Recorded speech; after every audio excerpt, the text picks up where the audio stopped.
Okay, guys, I got some McDonald's today. Funny story, on my walk back from getting this McDonald's, some homeless guy came up to me. He's like, "Hey, bro, can I have that?" I'm like, "No." And then he just started cussing me out. He was pissed. He was so pissed. But yeah, I got my McDonald's here. Like, I'm not giving you my McDonald's meal, man. I really wish I'd have got that on video. I recorded my walk there, but I didn't record my walk back. That would have been so funny to get that on video. But anyways, yeah, I got my McDonald's here, Big Mac. Mm-mm-mm.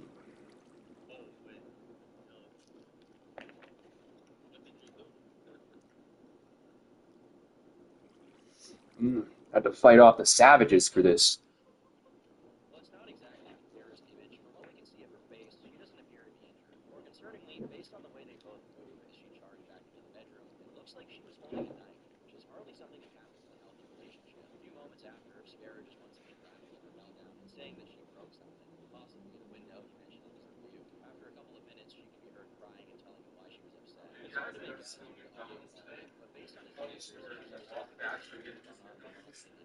This guy came up to me and was like, "Hey, bro, can I have that?"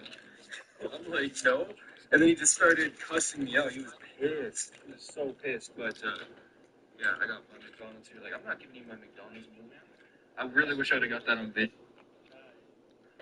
Okay, guys, I got some McDonald's today. Funny story.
Okay, guys, I got some McDonald's today.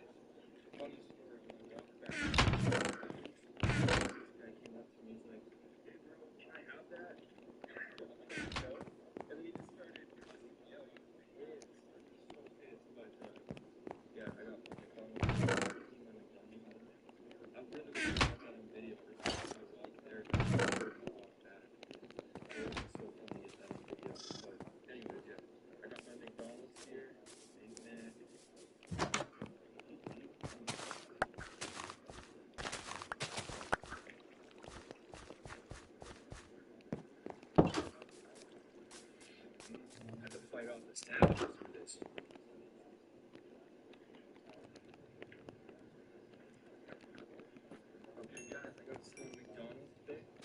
Funny story. On the walk back from McDonald's, some homeless guy came up to me. He's like, "Hey bro, can I have that?" I'm like, "No." He started cussing me out. He was pissed. He was so pissed. But yeah, I got my McDonald's today. I'm not eating McDonald's. I really wish I would have got that on video. I recorded my walk there, but I didn't record my walk back. It would have been so funny to get that on video. But anyway, yeah, I got my McDonald's here. Big Mac.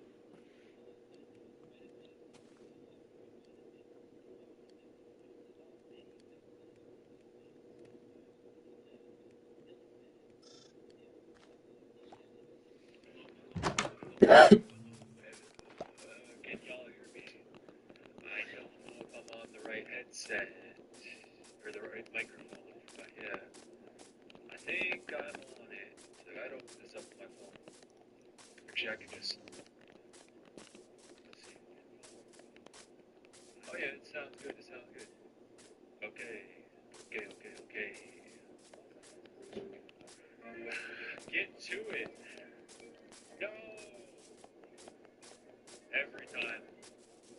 Yeah, I knew it was gonna close. So. Officer, you can't set up a Every time surveillance I turn operation my on someone laptop for on, breaking a door handle and not paying. What would turn Actually, my heart's kind of pitter-pattering. the antivirus? Just sitting here with these memories and looking around. And the only way to play this game. It's kind of making the hair stand up on the back of my neck, and I feel like I might puke. Like this is what they did to us. This is what they did to our community. And it all started right here. The last time I was in East Palestine, Testing. things were pretty different. Those flames. Look at that The shit. town is under a state of emergency after 50 train cars derailed, causing a massive fire a half-mile long, which lit up the night sky and burned for hours. Good. I'm from this county. I went to their high school dances and barbecues, and I was there a few weeks after the derailment to document the unfolding man-made disaster. Why the fuck would you let Norfolk do that? Like, why would you let them clean up their own mess? 2 years later, East Palestine is quiet. It's Twilight Zone. It's like we're living on this movie set, this fantasy world. But behind the scenes, a much bigger scandal is still unfolding. Every one of these little stories in of itself is shocking, but the totality of it, like we have been stabbed in the back. Like everyone.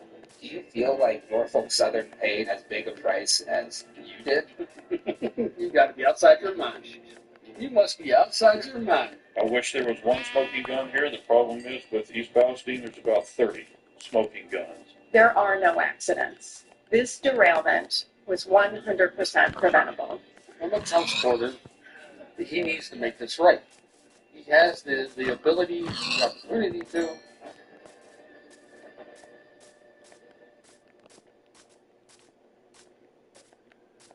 We lived right over here in this house in the bottom. I brought my daughter home from the hospital here. It was a little piece of country in the middle of the city. Jamie Wallace had plans of raising her daughter in East Palestine. Every single happy moment in my life was spent right here in this town. But on February 3rd, 2023, all of that changed. 50 train cars derailed, causing a massive fire. 5 of the cars that derailed were carrying vinyl chloride. That's all the poisonous gas that's leaving Our town. When I saw that big mushroom cloud, it was like just that big dark cloud over the whole community. That mushroom cloud was the result of a controlled detonation carried out by the railroad company Norfolk Southern. 1 million pounds of toxic vinyl chloride were burned, released into the air, and spread across 16 states. What really sticks in your mind about that whole experience? The fear, the panic, the not knowing. But just 2 days later, residents were told that it was safe to return home. The EPA was saying everything was fine, and as soon as I pulled in this driveway, you can see it runs along the creek. I get out of my car, can't breathe, coughing, skin's on fire. I look over at this creek here, and this is Sulphur Run, the most contaminated creek in town.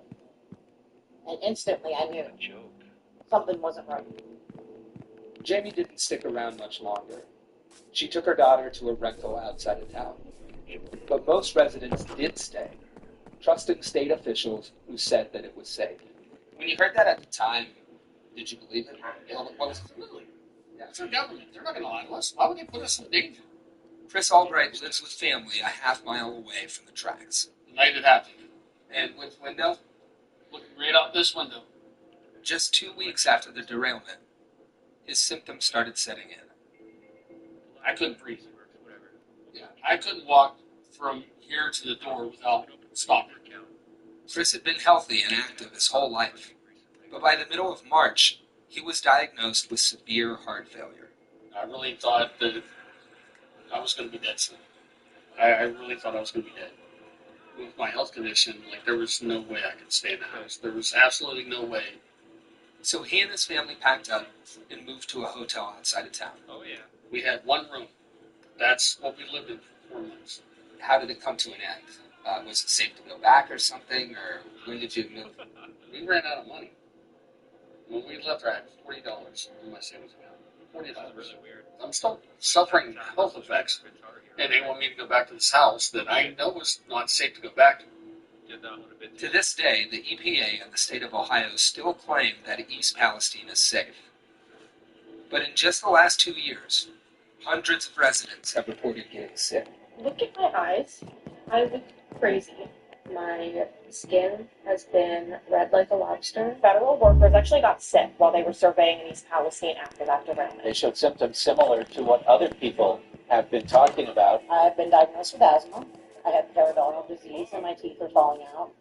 And that's just what I know of. Sort of heard the messaging that everything was fine at the same time that people were reporting they were sick. And we thought, we've seen this movie before. That's Dr. Beatrice Gollum, a professor of medicine at University of California, San Diego. She's currently conducting a large-scale health study in East Palestine. I think work plans have been made that residents are all safe. It's been based on a lot of presumptions.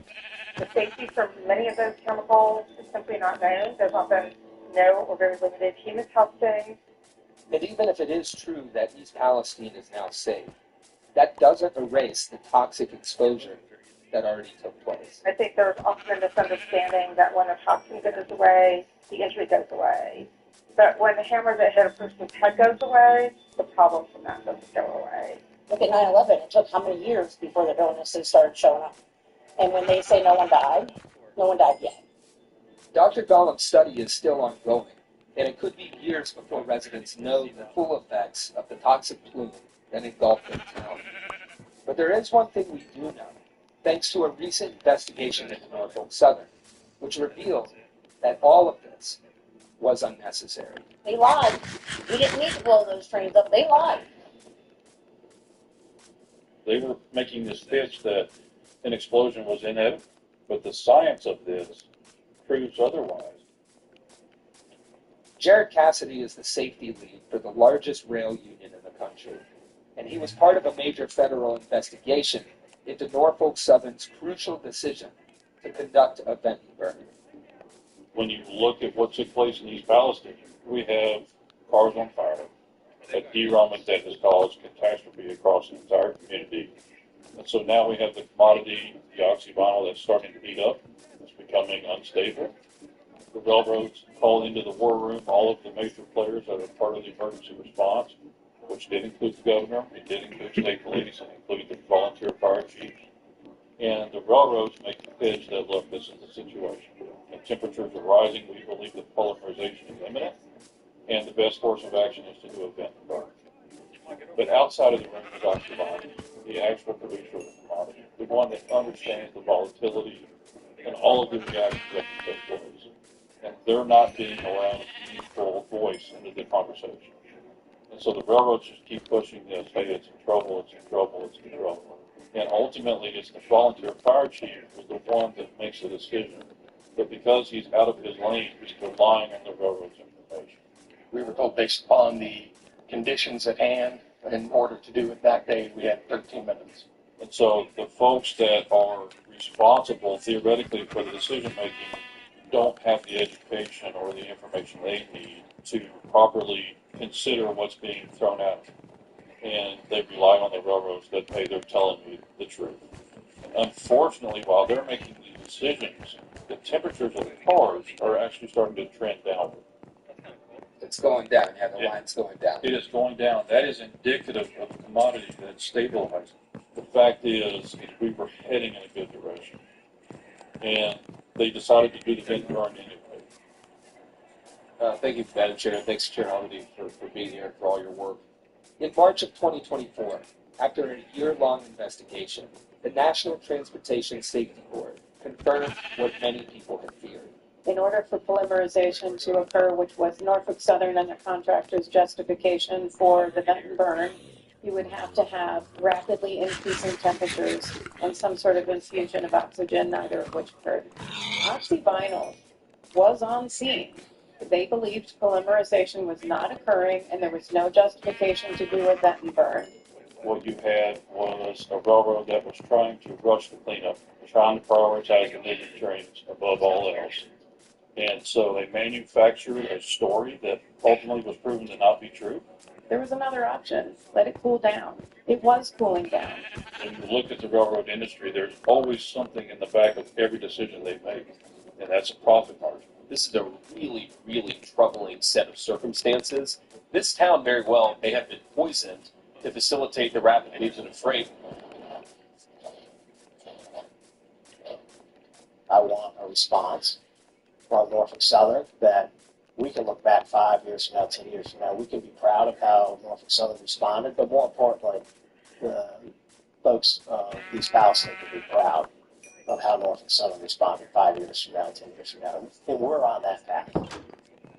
In the 2 years since the derailment, Norfolk Southern has promised to dedicate millions of dollars towards making it right in East Palestine.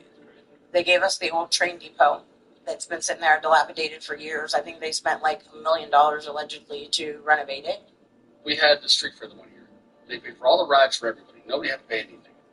But many of those promises have fallen short. I made a commitment that we would set up a regional training facility, and today we kept our promise. They were supposed to not only have the training center, but pay for like the upkeep of it and everything. That's completely gone. East Palestine School District is the latest to sue Norfolk Southern. Lawsuit claiming the railroad broke a $30 million promise to rebuild the athletic facilities and a wellness center. But there was one promise that Norfolk Southern couldn't walk away from. A class action lawsuit which yielded a $600 million settlement for residents within 20 miles of the derailment. That's a lot of money. $600 million is a lot of money. Not when it's divided up and divvied up between how many people. According to the settlement, anyone within 2 miles of the derailment can theoretically get up to $70,000 per household for property damage and up to $25,000 per person for health problems. So you say $70,000 per household. Let's break that down. That's in the 1 to 2 miles up. So my household of 4, that would have been $17,500 a piece. But wait, we were in a hotel for 6 months. They're deducting all that. We got to get zero. Over 4 months in the hotel, with food, we ran up over $35,000. We have to get that back. We might get $35,000. Seems like a dumb question now, but is that enough? That's not a drop in the bucket. $35,000 towards cancer treatment. Man, I need to get a barbecue so badly. Burn it. That's not going to do anything. Yeah, that's not going to do anything. You ask people around town, not one person will say, oh, I took it because it's a good deal. They took it because they want to get out. I mean, you know the people that I know, some of them haven't had $1,000 in their bank account in their life. $600 million is one of the largest settlements in Norfolk Southern's history. But the company expects most of those costs to be covered by their insurance. So the final cost will be a fraction of the annual revenue for the $62 billion company, which saw its stock fall on February 3rd, 2023, only to completely recover in the months that followed. They wanted to get it done, shove it under the rug, shut us up, and move on. They took away my hometown, and they walk around and they made money. What stops them from doing it again? Because it will happen again. Basic question, are we any safer today than we were when the train derailed in East Palestine in February of 2023? No, we're not. We're not. Partly because Congress never passed the Railway Safety Act. That's Sherrod Brown, the former senator from Ohio. In the wake of the derailment, he and J.D. Vance teamed up to draft what could have been a historic piece of legislation. The Railway Safety Act would boost safety requirements for trains carrying hazardous material. It shouldn't take a train derailment for elected officials to put partisanship aside. The disaster in East Palestine drew attention to an alarming fact. The railroad industry is extremely unregulated. Local officials don't even know about the contents of the trains that pass through their towns. And there are 3 major derailments, on average, every single day. Critics in the industry blame a practice known as precision scheduled railroad, or PSR. They're cutting these people down to the bone and forcing them to work to the absolute max. They're not letting them have adequate sick time or rest time. It's just trying to do more with less, and that's the bottom line of that. PSR is all about moving trains from point A to point B with as few stops as possible. Over the years, that's resulted in larger trains. You see these huge trains, they're bigger than you can imagine, and they jump the track and are lying on their side. And smaller crews. Railroads insist that they only need 1 person on a train, although they want 2 people in a cockpit if they're flying on their corporate plane. So there's more than a little hypocrisy there, but what else is new? The Railway Safety Act was designed to eliminate many of these risks. The Railway Safety Act would have made sure there were at least 2 people driving these trains. They would have required the railroads to notify communities when they were coming through with hazardous material. But the railroad industry had a different plan. In just 1 year, the 5 largest carriers spent an estimated $17 million lobbying to block the bill. And they were successful. The Railway Safety Act never made it to the floor of Congress. These guys are so effective, the corporate lobby. There was overwhelming support for this bill from the public. I'm a Republican, and I worry that there has been a movement in my party in response to the legislation that I proposed that would not hold Norfolk Southern or the rail industry accountable. Basically what they're saying is we don't feel like we should be a regulated industry. We should have the freedom to do whatever we want.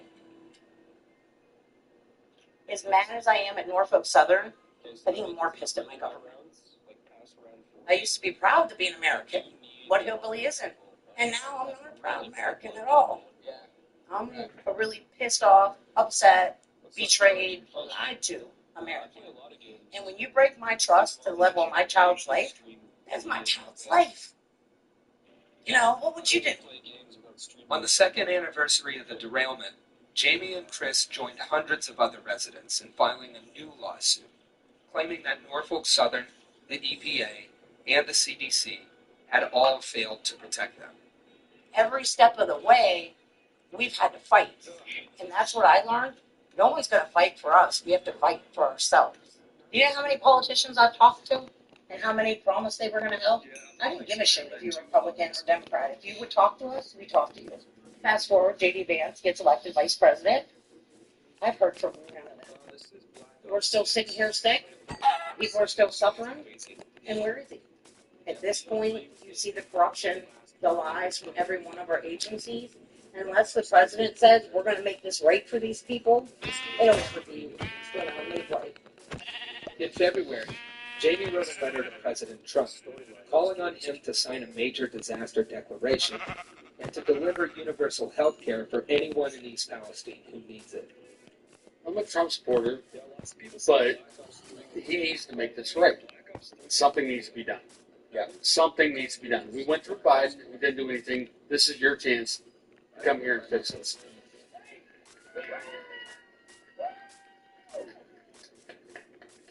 When you get a minute, you're alone. What kind of sticks with you about all of this so far? When I get a minute by myself, I'm not thinking about this. I'm not.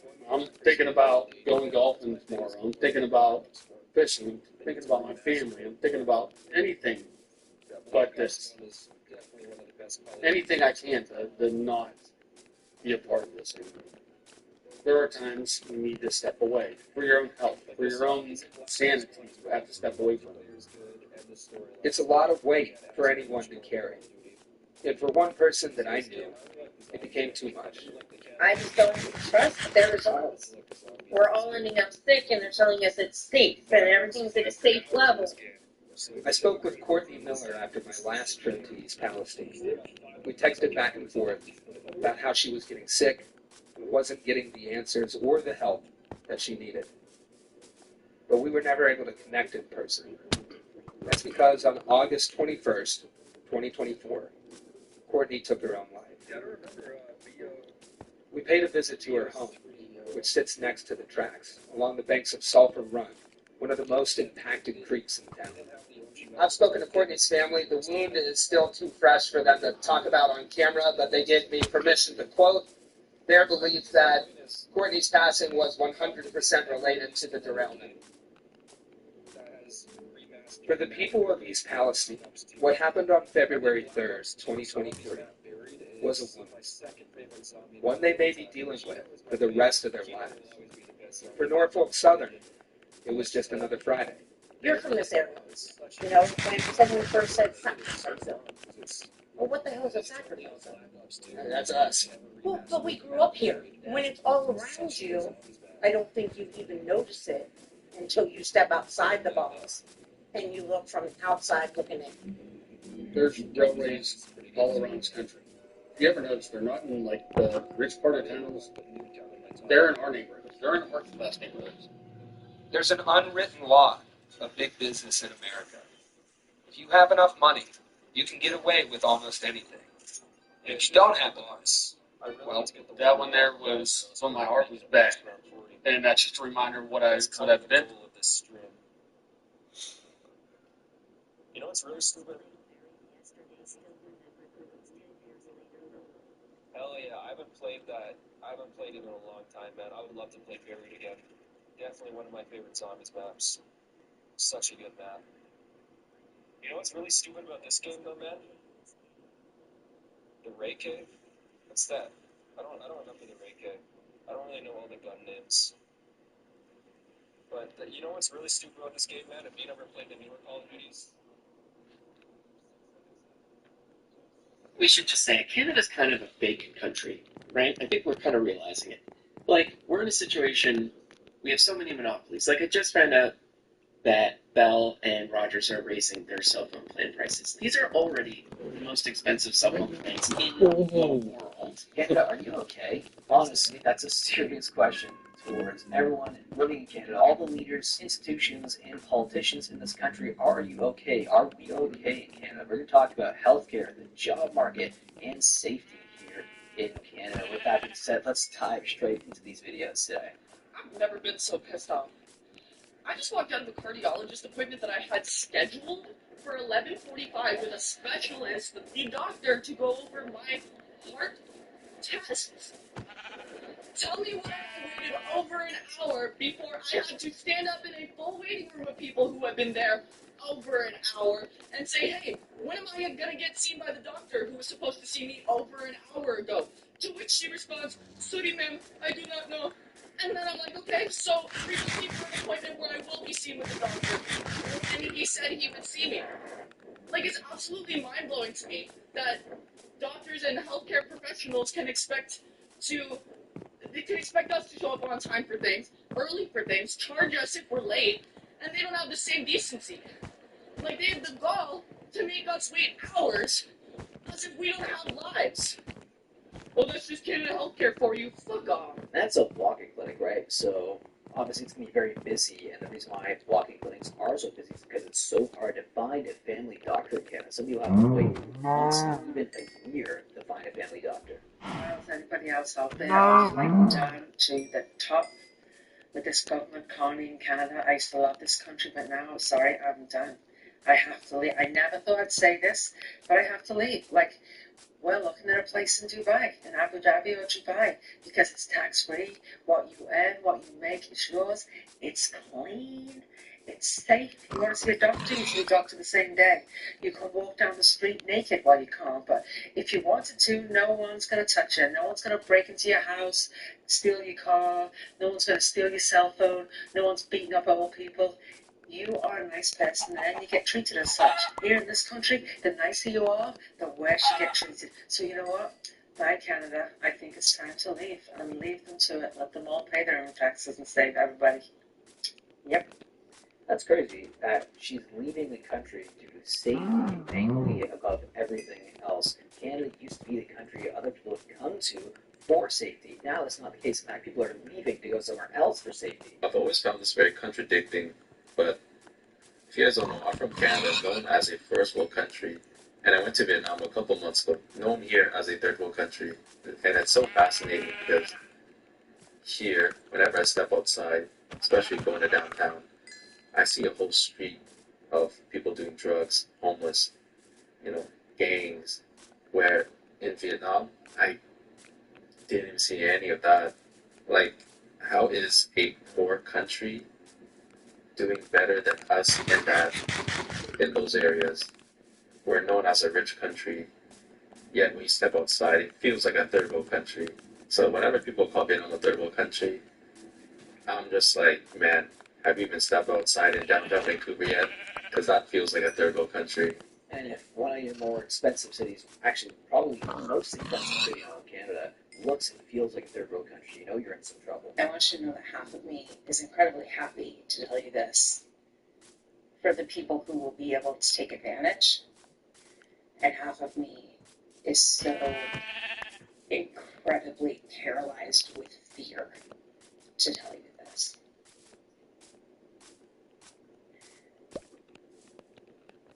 Yesterday, British Columbia announced that they will be fast-tracking, and let's come back to that, visas and citizenship for nurses and other medical professionals.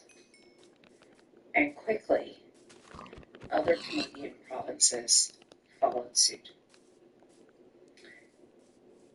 As of a month ago, Becker's Hospital Review told us that America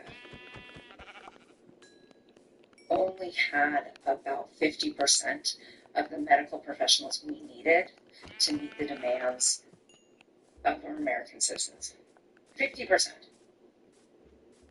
That included physicians, RNs, MAs, CNAs, every level within our medical professionals, people who go to school for over 8 years, including a residency, to people who merely register with their state to be able to take a patient back to a room and take their vitals. We only have enough people in that field to meet the needs of 50% of our patients. And yesterday, British Columbia, which is directly above Washington, Oregon, and California, said, we see you medical professionals. We know you're scared. And so instead of it taking months to get a visa and apply for citizenship, which in the past could cost thousands of dollars, we see you, we hear you. It will only take days, and there will be negligible costs. That is really terrifying, the fact that they only have 50% of the needed demand support for their healthcare professionals in British Columbia. That is really, really scary, considering one of the richest provinces in Canada, but one of the biggest cities in Canada, Vancouver. So when that population gets sick and old, who's there to support them? Who's there to actually take care of them in their old age? We should just say Canada's kind of a big country, right? I think we're kind of realizing it. Like, we're in a situation, we have so many monopolies. Like, I just found out that Bell and Rogers are raising their cell phone plan prices. These are already the most expensive cell phone plans in the world. And Bell and Rogers are already massively profitable companies, but they just need more money for reasons, I guess. Same with, like, grocery store chains. Like, Galen Weston will get on TV and talk about, there's complex economic factors in the supply chain. It's bullshit. There reason there's no downward pressure on prices is because there's basically a de facto, oligopoly that runs grocery stores in this country. And you can apply this rule across many industries, and it's definitely propped up by federal corporate subsidies. But it's not just, the problem is not just high prices and inflation that will never go down. The problem is also that these companies don't need to innovate. They don't need to actually figure out how to increase productivity per worker. They don't need to invest in their workers in the form of training. And they certainly don't need to pay workers a higher wage thanks to the federal government exploiting people from overseas through the temporary foreign worker program, which has been abused by companies to create a source of cheap labor that they can exploit. So no wages are going to go up, but prices are going to go up, which is not a good situation. So how have we papered over the cracks here? Well, through housing equity, right? For a long time, if you bought a house at the right time, you were in luck. Your wages may not be going up, but you're sitting on this asset that's just growing in value year over year, no matter what. But if that goes, Lord help us. And that's the situation we're at right now, that everyone's talking around the housing crisis but doesn't actually want to deal with it, because if they do, they have to address the fact that Canada's a fake country with a bunch of oligopolies, monopolies, that doesn't innovate, that doesn't pay their workers enough, that isn't very productive, and is sitting on a house of cards. I could have not said that better myself. Unreal. Monopolies, oligarchies everywhere in this country. Leave your thoughts down below about this video's subject, and I will see you guys in the next video. Take care.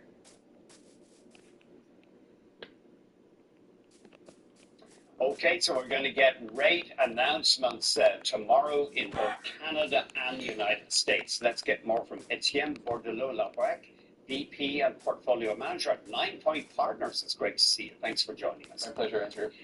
Let's start off with the Bank of Canada. You think they are going to stand pat on rates? Yeah, I think it's been well telegraphed.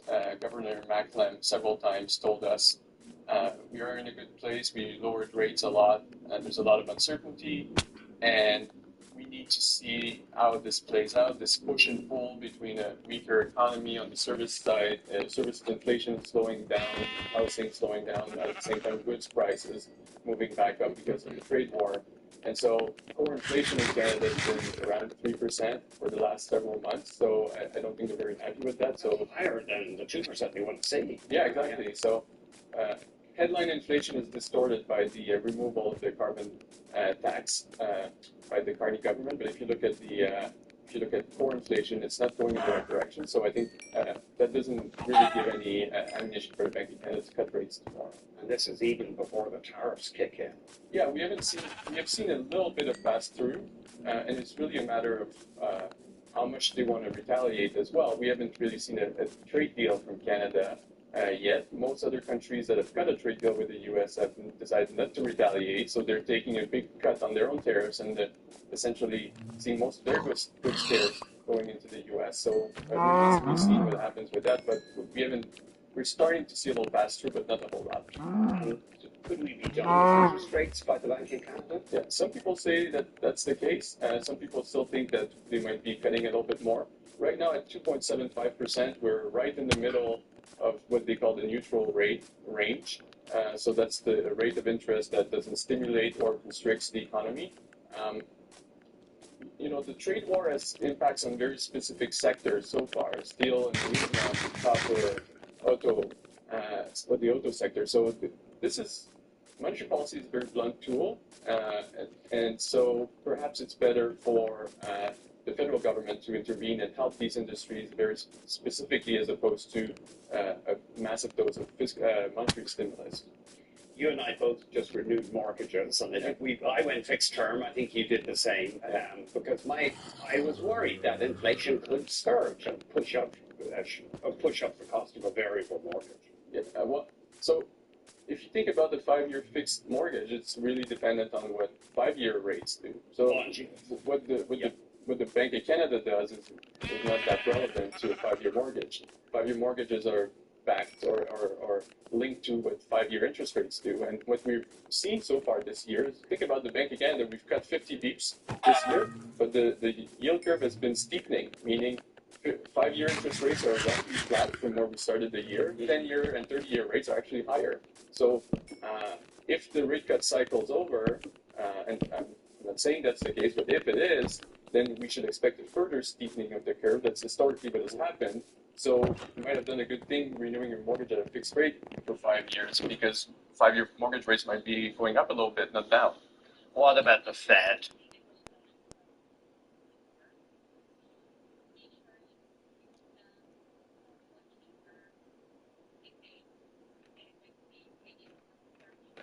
This TikToker traded up from nothing to a house and then gave this house away to another TikTok user in need, only to find out a year later that that person she gave it to destroyed the house and is now trying to ruin her life. My main question is, why?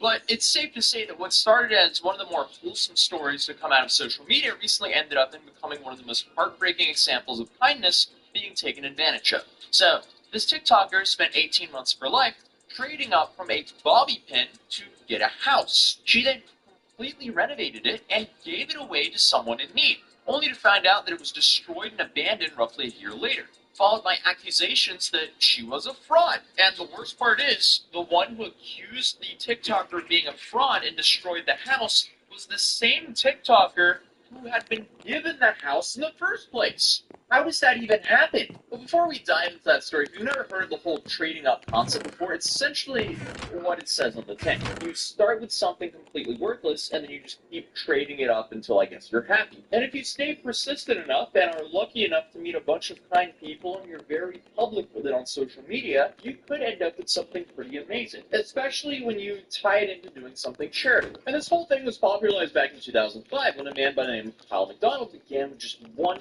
red paperclip. Almost an entire year later, and after only 14 trades, he ended up with an actual house. And since then, dozens of social media creators have made their own spin-off versions of this trend, including Ryan Trahan, who probably had the most popular version of this called the Penny Challenge. But after taking some inspiration from the original challenge, in 2022, a TikToker decided to revive the concept and put a fresh take on it.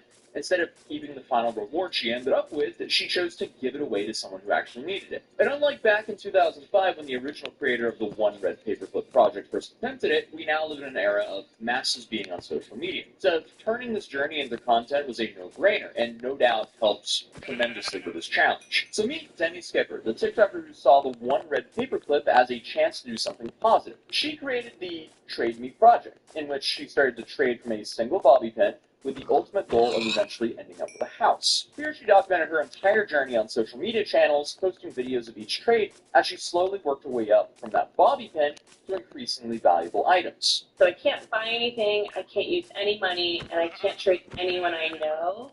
I started with a bobby pin. From that bobby pin, I traded for a pair of earrings. Those earrings then went for margarita glasses. It was a set of 4. And then after that, a vacuum, then a snowboard. That snowboard then went for an Apple TV, and the Apple TV for a pair of Bose headphones, which I thought was awesome. Then an Xbox, a very old MacBook. So yeah, you get the point. So about 10 trades later, we started seeing some big trades. Then the Peloton, and then from the Peloton, a Mustang, a Jeep, a tiny cabin on wheels, a Honda CR-V, then the Honda went for 3 tractors, and then the 3 tractors went for the Chipotle celebrity card. After landing the Chipotle celebrity card, which granted unlimited free food for a year plus a fully catered dinner for 50 people, totaling an estimated value of $20,000, many people believed that Demi's challenge had actually peaked. Some people said trading it away would be the worst mistake of her entire journey, because no one would ever offer anything worth more than that. But Demi did not listen. Determined to prove them wrong, she carefully mapped out her next steps. Her focus then shifted to celebrities who were die-hard Chipotle fans. She became the Bureau of Burritos. If someone had ever been photographed holding a Chipotle burrito, chances are they were already off the radar. Demi actually got close to closing a deal with a couple of NFL players, but those negotiations ended up falling through in the last minute. Then, after months of dead ends, an unexpected email came through from a woman by the name of Alyssa, calling herself Chipotle's biggest fan. She reached out from Ken. Alyssa ran a flower business and was willing to offer something that completely flipped the game. An off-the-grid trailer equipped with solar panels and a Tesla Powerwall, valued at about $40,000. And against all odds, Demi had found someone who not only matched, but doubled the card's value. I am so excited to let you guys know that I've officially made my new trade, and it's worth $40,000. In my last trade, I traded 3 tractors for a Chipotle celebrity card, which gives its new owner unlimited Chipotle for an entire year, starting from the day they get the card. This trade, like so many others, was a tough one. So I got to work until I found Alyssa. Alyssa runs a sustainable flower company called Ladybug, and also happens to be one of the biggest Chipotle fans I've ever met. But just as it seemed like everything was falling into place, Demi was hit with one of the most frustrating hurdles of her entire journey. It was 2020. We were still in the post-COVID era. So, stuff was locked down. So, because of that, borders, they've been closed since 2020 from the U.S. to Canada. So, it wasn't super easy to just move a trailer from Canada into the U.S. And after weeks of navigating paperwork and border regulations, she finally found a way to make it happen, only to be told that the trailer's wheels were illegal under U.S. transportation standards. So, Demi, once again, was stuck. She then called the department every day, even offering to file the paperwork herself if that's what it took.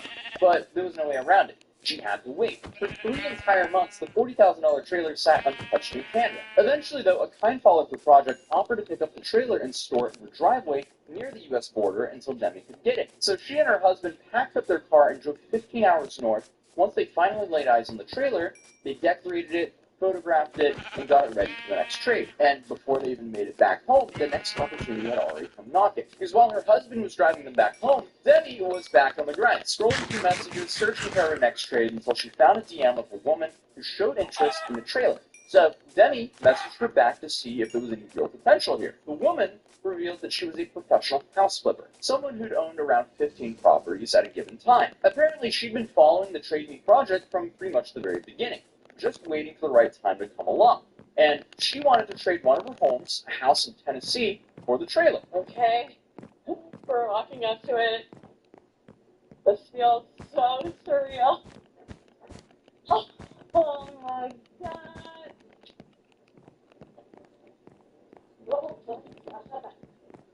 A year and a half of trading a single bobby pin until I get a house. And I've done it. So that was it. After a long 28 trades, countless hours of negotiating, Demi finally landed the big one, an actual house. This my house. Fancy place. You walk through the front door and you're immediately in the main living room of the house with wall-to-wall hardwood floors. Next, just off the living room is the kitchen, with enough room for a small table, but definitely in need of some new cabinets and counters. Going to the back of the house is the first bedroom with new carpet and a big-sized closet, followed by the second bedroom down the hall, with also a good-sized closet and a great view out the windows to the backyard. Lastly is the bathroom with a tub. It's definitely dated, but can be fixed up to be really beautiful. But here's the thing.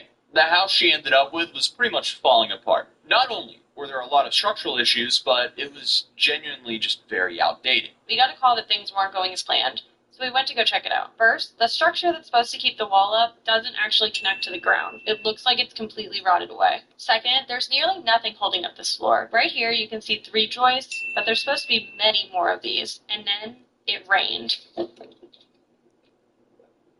there it is. 6 inches of standing water.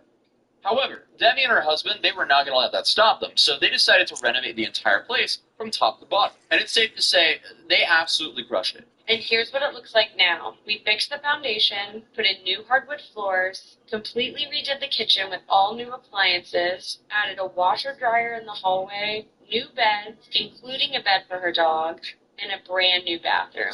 I can't believe it all came from a single bobby pin. They got a new roof, new appliances, new furniture, and beds. They even updated the siding and added an outdoor grilling patio in the backyard.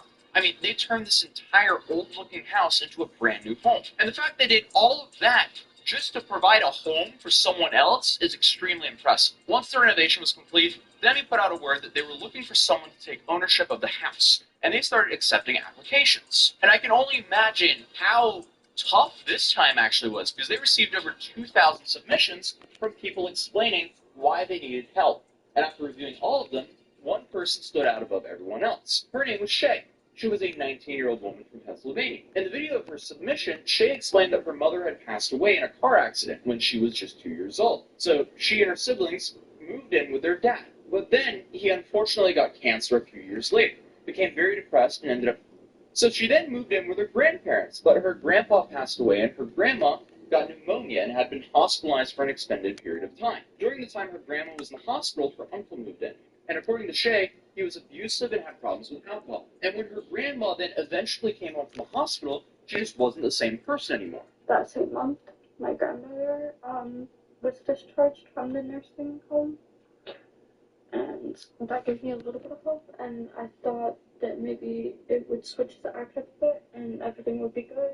But unfortunately, that's not the case. So obviously, going off of this story, Shay's entire childhood was definitely tough. She had never really had stability or a place to call home. By the time she was 18, she couldn't mentally handle living in that situation anymore. So she moved in with a friend. And that's where she was living when she submitted her application to the Trade Me project. And after seeing this, Demi and her husband decided she would be the perfect person for this house. And most importantly, this wasn't going to come with any mortgage, rent, or monthly bills. It was completely free, no strings attached, which is an extremely charitable thing to do. So Demi flew out to Pennsylvania to tell Shay in person. And you can see how grateful Shay looked when she found out the surprise.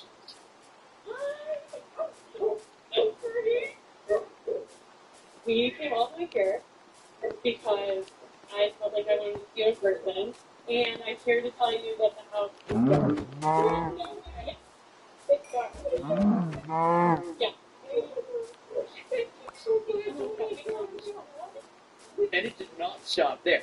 Demi also attended Shay's graduation, helped her boyfriend, and his mother move into the house, and even set up an Amazon wish list so her followers could donate household essentials and have them delivered directly to Shay's new address. And then on top of all that, they gave her a $10,000 check to help her get started in her new life in Tennessee. She really went above and beyond for this new family. This, without a doubt, is like someone winning the lottery. To get a free home to live in perpetually, 10 grand, a bunch of free stuff in the house. It's safe to say the Trade Me project completely changed Shay's life, but unfortunately, that's where everything started to go downhill very fast. So Shay, her boyfriend, and her mother moved into the house and got settled.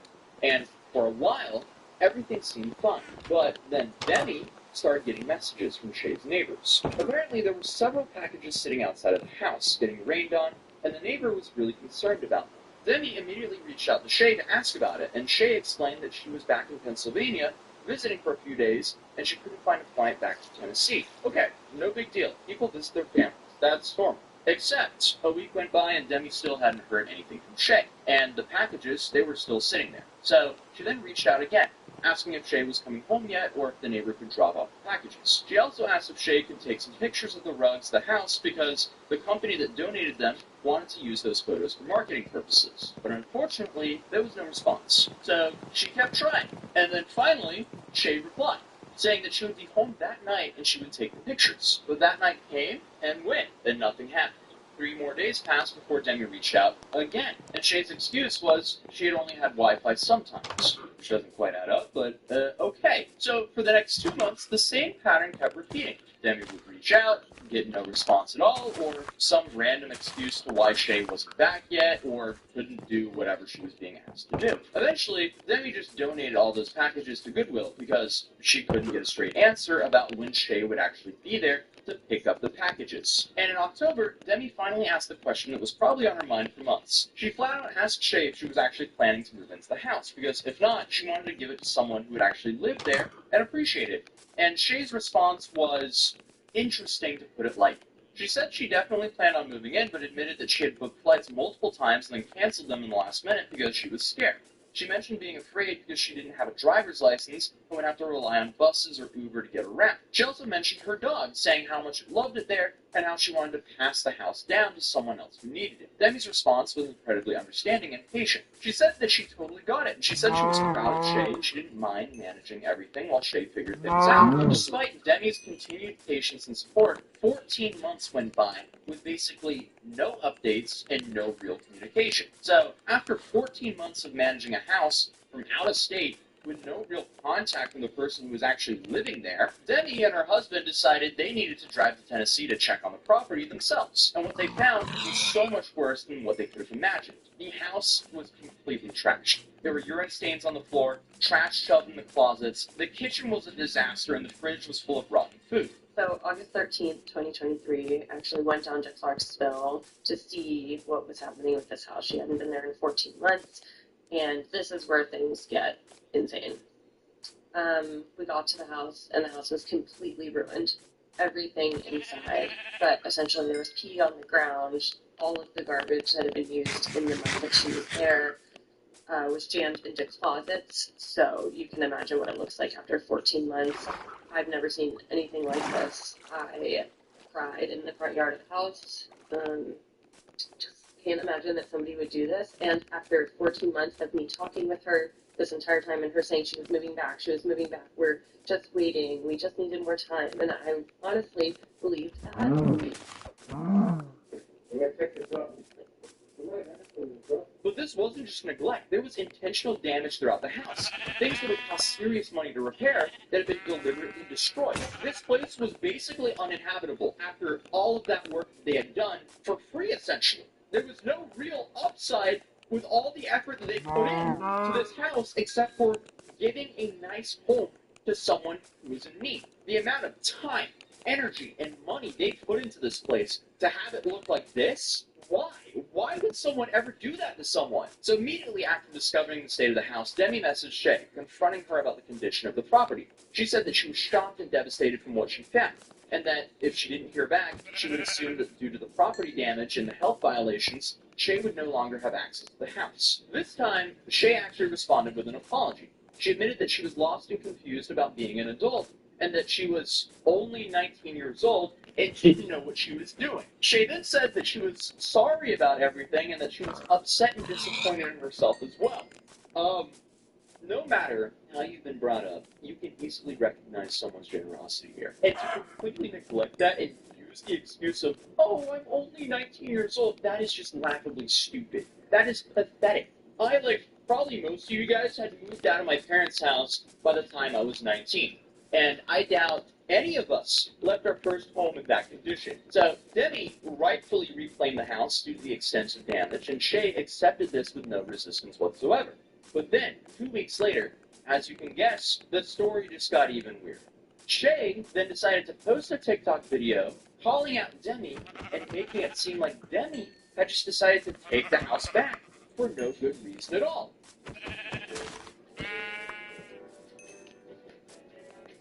Hold up, what? What?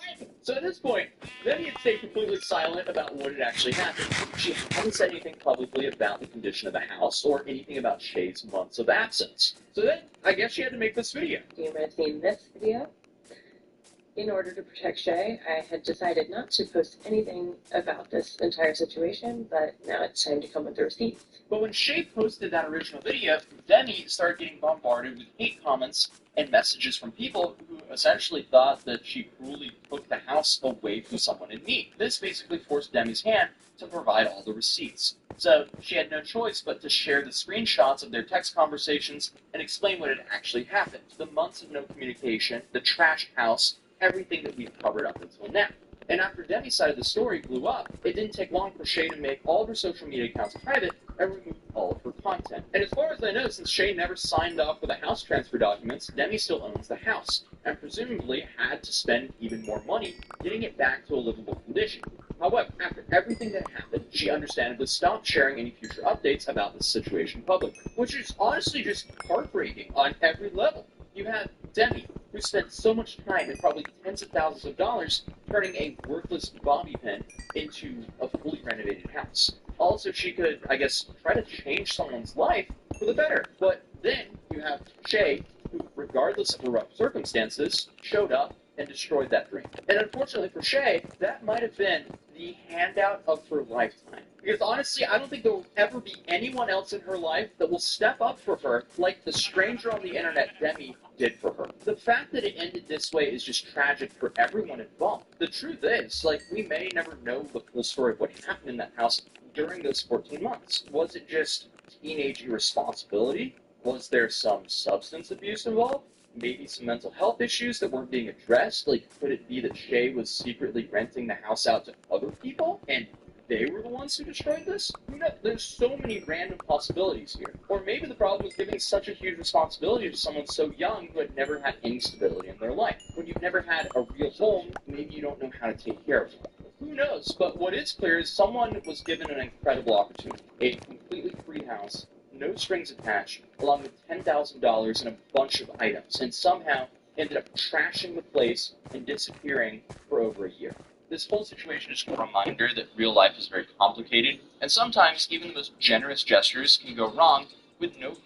It's looking like the damage on Canada from Donald Trump's tariffs are about to be irreversible, as Canada is about to lose 2 major industries to the U.S., and that is at the same time we are seeing record numbers of Canadians fleeing down to the U.S., bringing all of their wealth with them. Maybe that's because there's a record number of criminals running around in Canada and nobody knows where they are. We have horrible decisions left over from Trudeau, which are hurting Canadians still to this day. But don't worry, Canada's #1 most disliked man was found on a date with one of the U.S.'s potentially most disliked women, and that's at the same time that Americans are coming to Canada absolutely flabbergasted at our level of censorship. But don't worry, Canada's #1 economic technique to take on the U.S. is working. We have the results of that, potentially fatal. So let's get into it. All right, let's jump into this story, which is horrible for Canada and great for the U.S. So Canadian migration to the U.S. hits a high with rising capital flight. Canadian interest in U.S. migration faded after the Great Recession, and that's reversing fast. In 2023, Canadians granted permanent residency hit a multi-year high according to the U.S. Department of Homeland Security's latest data. It's easy to dismiss the data as a lagging narrative of rising hostilities, but that's unwise. Canadians kicked off 2025 by permanently leaving in record volumes and sending record capital into U.S. stocks, indicating they see fewer opportunities in Canada. And we are going to get into that because the reason this is so beneficial to the U.S. and so detrimental to Canada is because it's not boomers who are retired who are just moving down to the U.S. What's happening is younger Canadians who want more opportunity are watching that dry up fast as America continues to win on all of these trade deals are going, hey, we got to go where the puck's headed. And the puck's headed to the U.S. Canadian permanent migration to the U.S. hits a 7-year high. And the reason why I'm saying this is one of the irreversible things is when a Canadian chooses to leave their hometown, to leave their career, leave their family, and make the move down to the U.S., that's a long-term decision. Nobody's planning on doing that for 6 months. They say, look, my outlook on the future, on how Canada's going, is not great. Canadians granted permanent residency in the U.S. has been steadily climbing in recent years. The latest data shows 18,590 Canadians were granted residency in 2023, up 34% from a year prior, and following an already 16% increase in 2022. This marks the highest level since 2016. But it's actually continuing to grow. We're seeing these numbers are growing huge. The preliminary numbers for 2025. Canada and U.S. tensions rise, but Canadians still see opportunity elsewhere. Unfortunately, this data lags and we don't have any concrete insights into how this plays out. It's easy to conclude that the rising tensions between the two countries could reduce migration in 2025. No. What's happening is the boomers keep being more and more elbows up, and that's specific to the liberal boomers, and they're getting more and more anti-America, and young Canadians are more than ever accepting and willing to be part of the U.S., want to move to the U.S., 51st state territory, anything. 2 major data points to consider are emigration and cross-border investment. Emigration, when Canadians permanently move to another country, is hitting record volumes. A staggering 27,100 Canadians left for a new country in Q1 2025, a record for any first quarter. There's no record data on where they migrated, but the U.S. tends to be a big winner of high-skilled Canadians via permanent residency or temporary work permits like the H-1B skilled labor visa. I personally know multiple people who are either in the process of or already moved down to the U.S., and recent financial data shows Canadians are buying less domestic real estate and making record investments in American stocks. So people don't understand the residual damage that will continue to happen to Canada when young people leave, because all you do is bring in unskilled immigrants to Canada keep wages low, and then we lose skilled Canadians down to the U.S. because if you are not a skilled Canadian, it's really hard to move to the U.S. They're not just taking anyone down there because they know what they have. Now, that's just on the personal and immigration level, but what we are seeing from businesses is as the U.S. raises anti-dumping duties on softwood lumber above 20%, granted, not technically a tariff part of the tariffs from Donald Trump, but what's happening is this is creating more incentive on top of the tariff. This is pretty much just going to be the nail in the coffin for the Canadian soft lumber industry, because for years now, as Canada's anti-competitive business model has been pushing businesses out of Canada, they've been moving down to the U.S., and this is how we end up with articles like this. Canada supplies about a quarter of U.S. lumber, and over the past decade, several Canadian mills have moved down their operations to the U.S. South, drawn by cheaper, abundant timber and its availability on private lands as opposed to crown land, which employs stringent harvesting policies.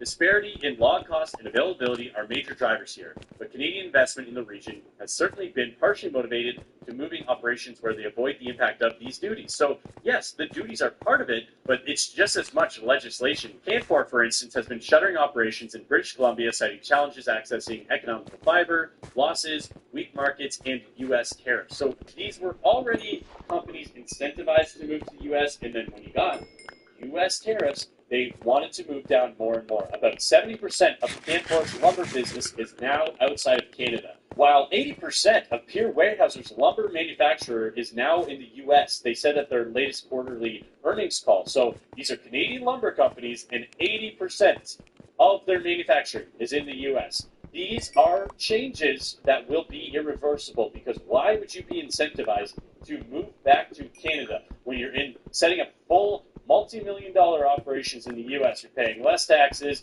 less legislation, you have way more opportunity. And the funny thing, and the really funny thing is, Canfor and Weyerhaeuser and several Canadian companies declined to comment for this story. Yeah, especially right now, if you're a Canadian company that's caught moving your operations down to the U.S., I think the Canadians are probably going to freak out.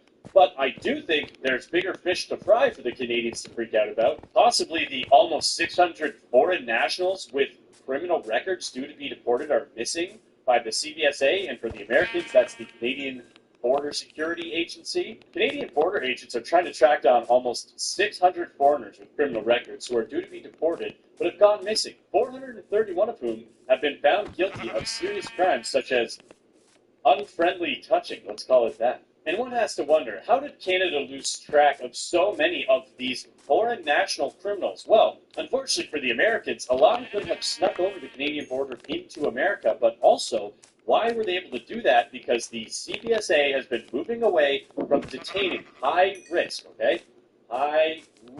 offenders in provincial prisons after objections from provinces and human rights and migrants advocates.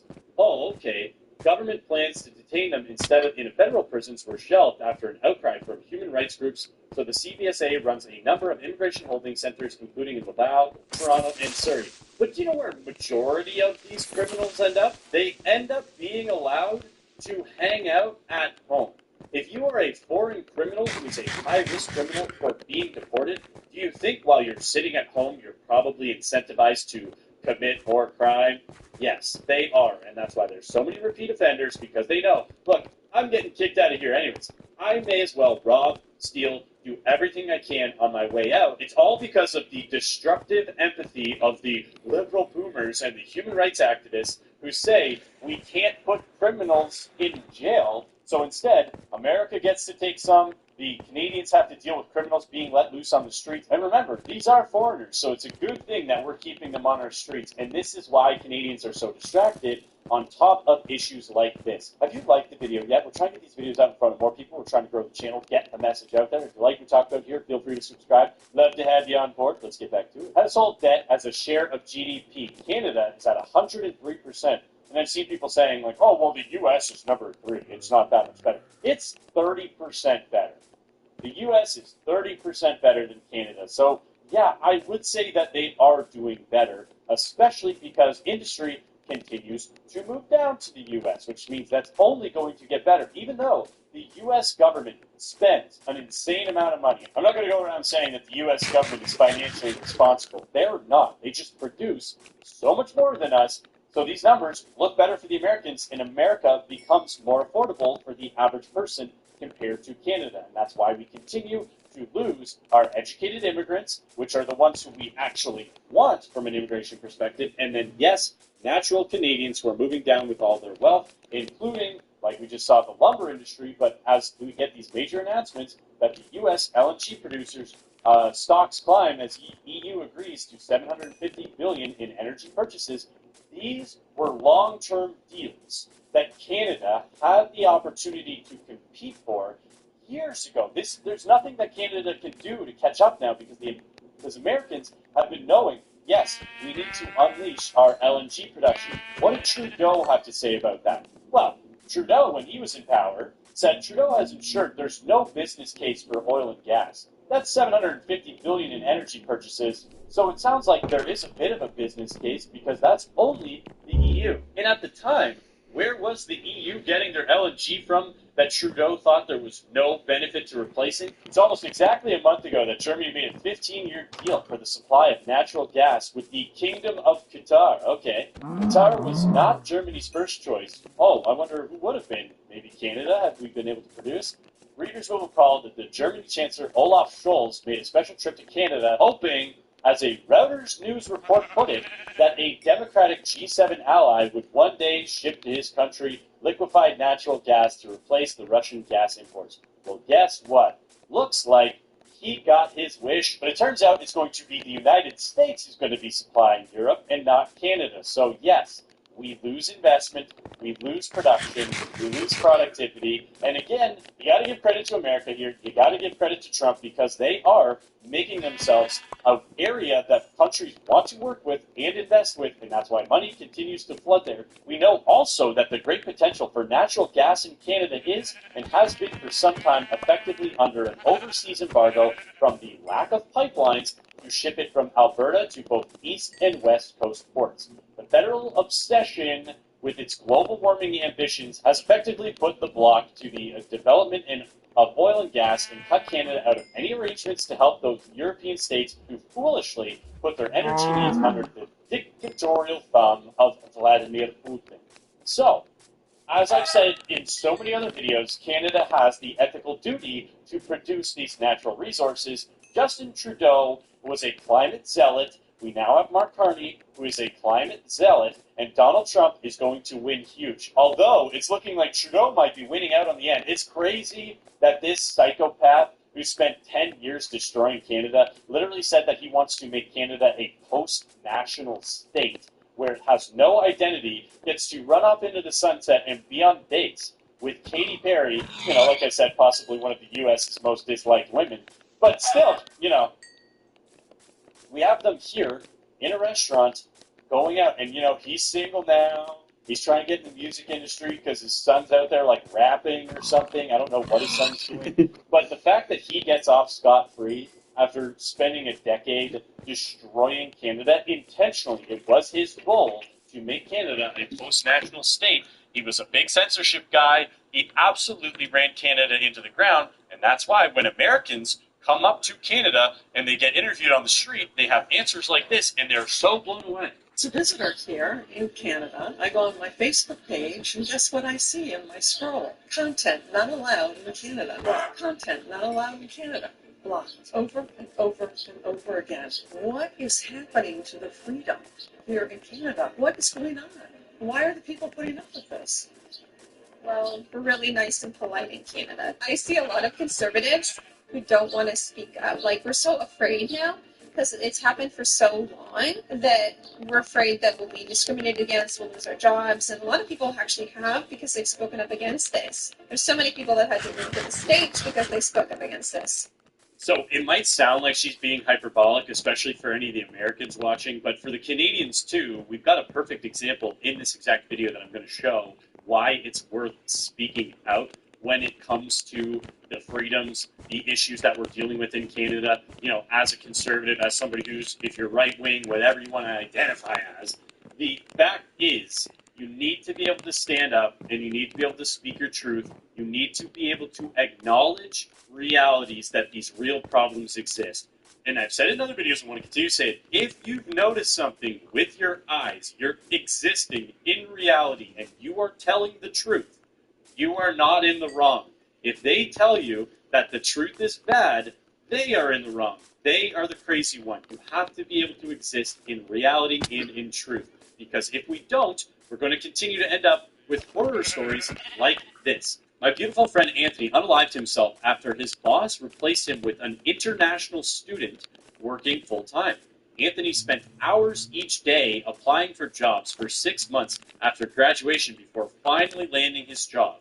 He sent about 300 applications and only heard back from a handful. Anthony later learned from his friends who worked at the companies that rejected him that those companies only post jobs ads as requirements to hire temporary foreign workers. Anthony couldn't take it anymore when he was asked to train his replacement. Rest in peace, my friend. And this is true. I also think these corporations need to be held accountable for multiple things. One, if you're posting ghost jobs so that it looks like your company's doing well, you need to get fined for that because so many people are applying and it's also hurting the overall numbers when they go, look, we've got all these jobs that we need to bring in the immigrants for. And then also, if you are using these jobs to just hire temporary foreign workers, these companies need to be fined. These corporations need to be held accountable because if they're not, we're going to end up with stories continuing to get worse. The C&E reports record number of registrations for annual job fair amid rising youth unemployment rate.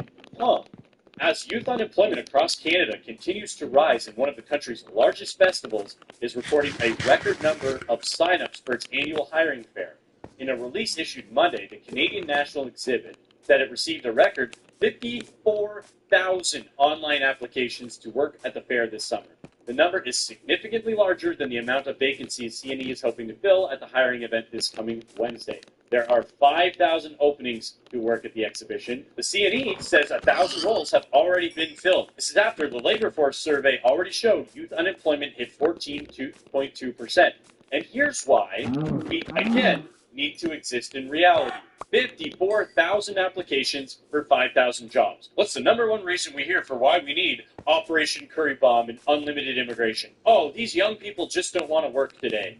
Well, we got 54,000 applications for 5,000 jobs, so either young people do want to work, or those are all immigrants who are applying for the 5,000 jobs, in which case we have way too many. So in either scenario, there's a clear underlying employment problem that needs to be addressed right away. And circling back to what I was saying, why we need to speak out, why...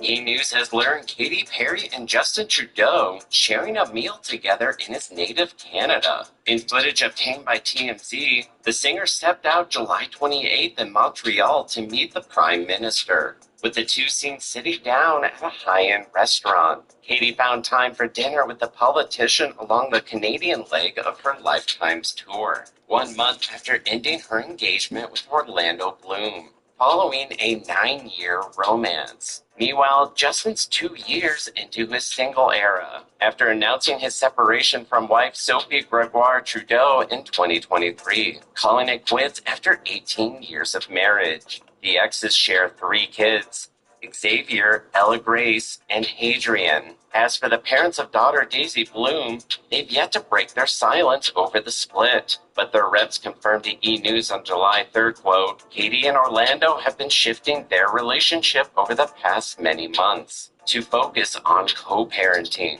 adding they will continue to be seen together as a family as their shared priority is and always will be raising their daughter.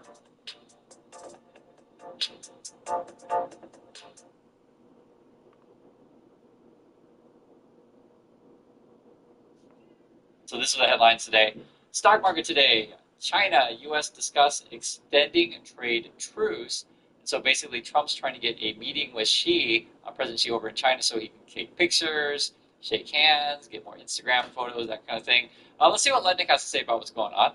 But of course, from their perspective, no one's moved as fast as the world has moved with respect to Donald Trump. He has moved the world in a way that no one can imagine. He's done this in 6 months. This is amazing, and I am As you can tell, I'm having the best time working with Donald Trump. We're out of time, but wow, it's so amazing. And Nick's having a good time. This is Trump and his kids. They're opening up a golf course. They say grand opening of the golf course. I say grand opening of corruption. I mean, it's obviously open corruption here. You're using the presidency to host state events. You're going to, to profit off all these things. And it's frankly ridiculous. If you want to understand what's going on, how could this happen in the USA, just remember, people like TV. Trump is entertaining, and Trump wants to make the TV show. This is just a big reality TV show. The next guest on his reality TV show is he wants to get President Xi from China and trying to get a meeting with that so he can have shake hands and do the Instagram thing. Trump is denying he wants a meeting with China, though. But listen to this. This is from Trump. The fake news is reporting that I am seeking a summit with President Xi of China. This is not correct. I bet that. I am not seeking anything. I may go to China, but it would be only at the invitation of President Xi, which has been extended. Otherwise, no interest. Thank you for your attention to this matter. So I'm pretty sure Trump really wants that meeting. He really wants to shake hands with President Xi, and he always claims all the time that he has the best relationship, etc. Listen to statements from Greer and Bassan on what's going on with that meeting.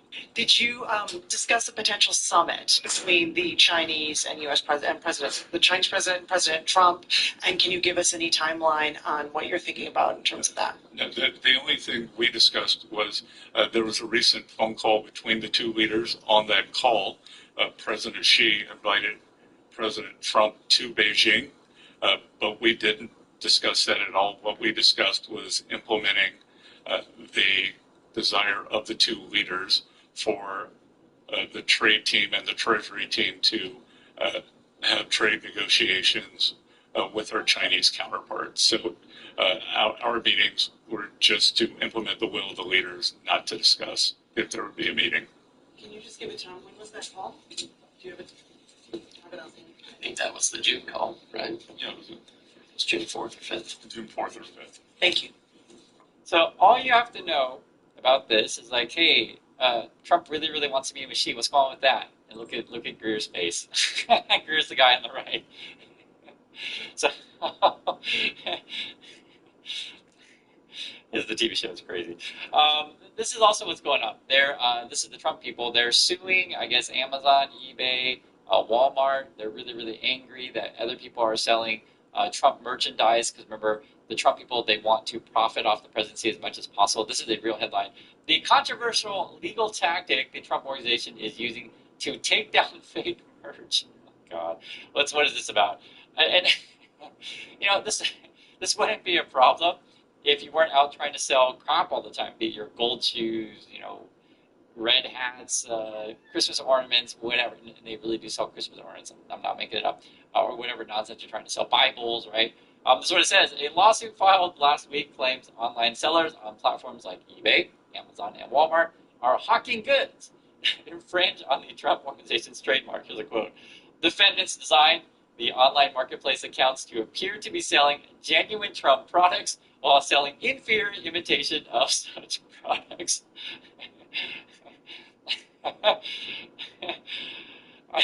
You usually don't have these problems because most people don't try to do this crap, but there's that. You also got this in the headlines, and yes, I do see this stuff. I just don't concentrate nonstop, but if you want to find that stuff in the channels, there's plenty of that. But Ghislaine Maxwell offers to testify before Congress on Jeffrey Epstein if she is pardoned. Wow. I'm not sure where they're going to go with that. That's an interesting one, right? Pardon her, send her before Congress, and then have her say, like, I take the fifth, I take the fifth, I take the fifth. And if you're from another country and don't know, that's just basically for us, hey, we're not going to incriminate ourselves. We're not going to make ourselves look guilty. We're just going to be quiet. I don't know. I don't know how that will play out. I want to hear your thoughts on this one, but that's probably the big news of the day on other places. But I just want to go over everything, not just the Epstein stuff nonstop. But yes, I do see it. Trump is commenting on what he wants to do about his TV show and his new set. Have a listen to this. In the White House says, for 150 years they wanted to have a ballroom. They don't have a ballroom. They have meeting rooms. They have those beautiful. You've seen them. You interviewed me in those rooms. Yes. But they're beautiful meeting rooms. But they never had a ballroom meeting someplace that could sit 600 or 700 people. If the president of China or France or UK or Ursula comes to town, you give them a big steak dinner. We don't have anything like that. At the White House, they have to use a tent. So I guess today at the White House, we're using tents, and Trump's going to save us from tents, and we're all going to have big ballrooms so we can have President Xi come, and we'll have this big TV show production and whatever. They literally tell you who they are every day. It's sad that people don't pick up on this, but that's what it is. The question is that the Financial Times reported that the president Taiwan permission to transit New York, which is something that the Chinese would have wanted from the U.S. government. Was that done to help smooth the deal with the Chinese? Yeah, and I want to go back for sure on because the August 1st is important. So you can see that was a complete dodge. So the question was the president of Taiwan wanted to land in New York, and I guess he was denied landing. I'm not sure where he landed, but I guess it wasn't New York, wasn't USA. And then the question is, did China pressure you to essentially not let him land? And then that was the answer. They basically just dodged and just didn't answer. It was pretty interesting. I'm pretty sure that's part of the negotiations. I wouldn't doubt it. Homeland Security. America has been invaded by criminals and predators. What you need to get them out. Join ICE. So I would agree that certainly there are criminals and predators in the White House. I would totally agree with that. And I'll let you guys decide if you want to join ICE. I would say stay away from ICE. That's my opinion. But America does need you. So I agree. This is also the truth that they're saying here. They're saying that you're getting $150 billion in tariff revenues. Look how rich you are. And this is how they gaslight you. Basically, they're raising taxes on you, American importers, right? American consumers are going to pay more to Trump's taxes so that he can funnel into his AI and crypto scams and always act like you're all getting rich. And they put these money emojis, etc. So there's that. And they're also saying never tired of winning. And they showed Trump dancing. Wild TV show. But this is actually some of the big news of the day. The EPA, this is coming from Fox, so I want to show how they portray it. EPA unveils plans to revoke Obama-era climate endangerment finding. And basically, they roll back everything that the EPA is doing, protecting you. And it's sad because some people are like, if you're on Fox News, like, oh, Obama. Oh, I hate Obama. Let's get everything Obama did because Obama's bad, right? But just from a regular human perspective, I'm pretty sure if you rephrase it to say, hey, would you like clean air and would you like clean water? The average person is like, yeah, I like clean air and clean water. So that's what it's about. Trump people want to eliminate that as quickly as possible. Guys, this is the news here in Korea. And I know it feels like the American news lays over and plays dead sometimes, or why don't politicians fight back against Trump? Well, in Korea, this is our main news. SBS, there's 3 big networks. This is one of the big networks. Look at the photo they're using of Trump. Like, look how they're portraying Trump. This tells you all you need to know, right? Usually the Korean news wouldn't do something like this, but the crazy stuff that Trump's doing on a daily basis is just so out of bounds. And they even put together this piece showing Trump talking. And I want to show you guys this. Watch how they edit it. It's very interesting. It's not very important for our country, but it's very meaningful for the country on the other side. And I'll let them have that point.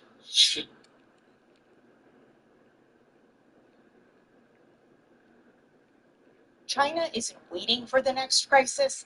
They're preparing for it, and they're doing it under the radar with physical gold, mining takeovers, and buying moves to cut the dollar out of the system. In fact, China's gold reserves have been climbing for years, but the official reports don't come close to telling us the full story.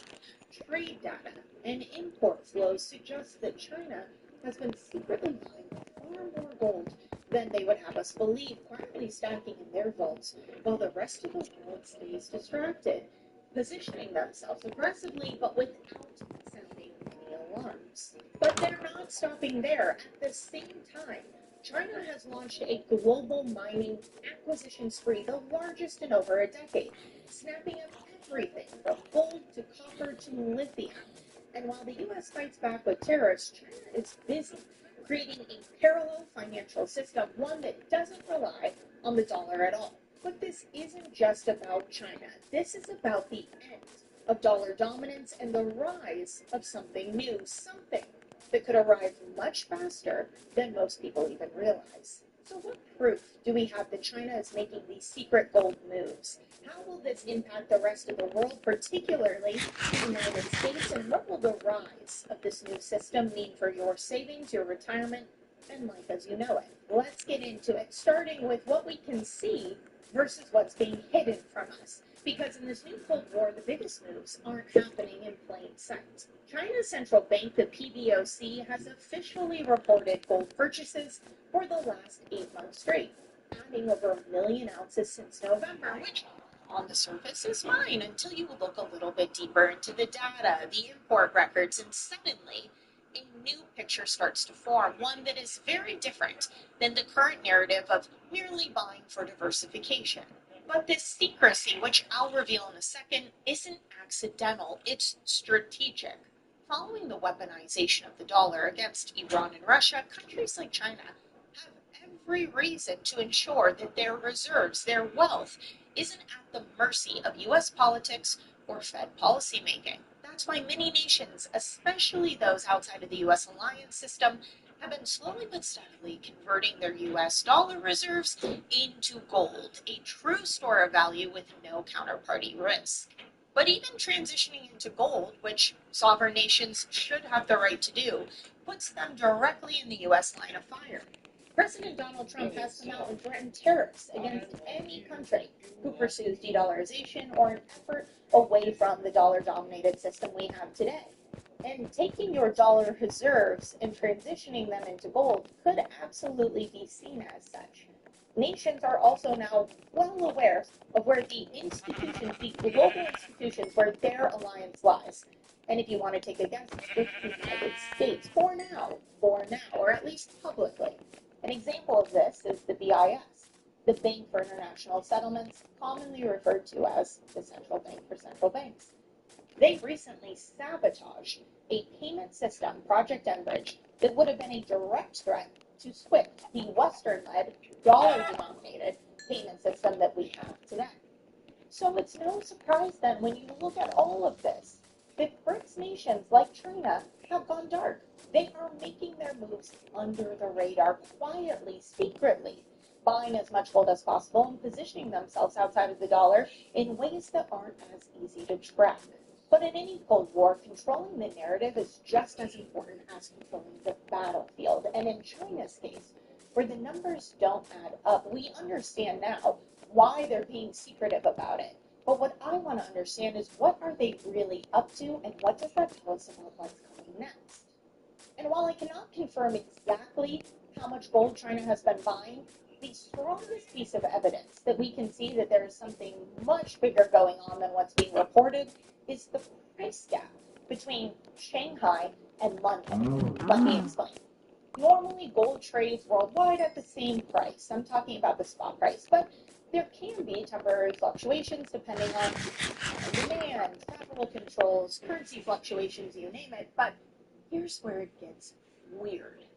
Even in recent years, when gold was cheaper in Shanghai than in London, massive amounts of gold was still being imported into China.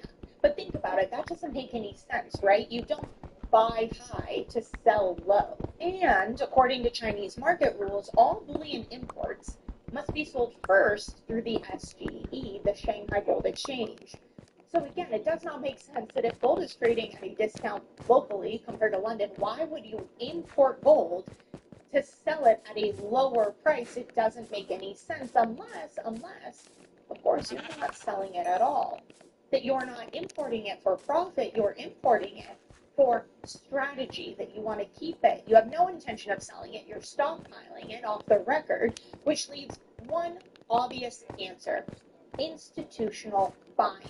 Buying that is going straight in to central bank vaults. Now again, I can't sit here and say that this is what's happening for a fact, but for a country with a record of secrecy that has made it crystal clear they are interested in stockpiling gold, it does seem like the logical conclusion. But what do you think? I want to hear from you. Do you think that China has much more gold than they are letting on? Or do you think this is all...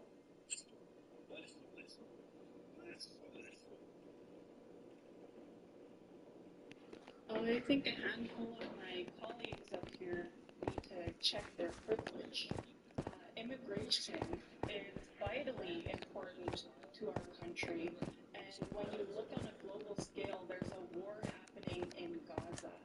Well, the day has finally arrived where Pierre Paul, leader of the opposition, is in the debate for his riding. This is probably the only debate that's going to take place for this by-election, and it's been an absolute disaster just with how Elections Canada has handled it. So the longest ballot has turned out to be 209 confirmed candidates in this riding of Battle River Crowfoot. The largest ballot I think that's ever existed, at least here in Canada. I'm pretty sure I'm right on that, but I could be wrong. It got so big that Elections Canada finally had to do something about it. So instead of having a 7-foot long ballot, which would require not just to hide behind little cardboard cutouts that they do so you can take your little ballot and circle in the name of your preferred candidate, you would have had to have probably your own dedicated room, which is logistically a little bit of a nightmare for them to try to pull off. That would put taller than any person any of us have ever really seen. I mean, you see a really tall person, they're like 6'9", 6'10", you're like, wow, are you a basketball player or a volleyball player? And they're like, 7 feet plus long. Absolutely insane. Got so out of hand that Elections Canada stepped in and said, you know what, we're going to make a special ballot. So instead of you circling the name, multiple choice of which candidate you prefer, you're going to have to write down the person's name, their party, and I mean, that gets a little weird because if you have spelling errors, it could potentially, make your vote ineligible.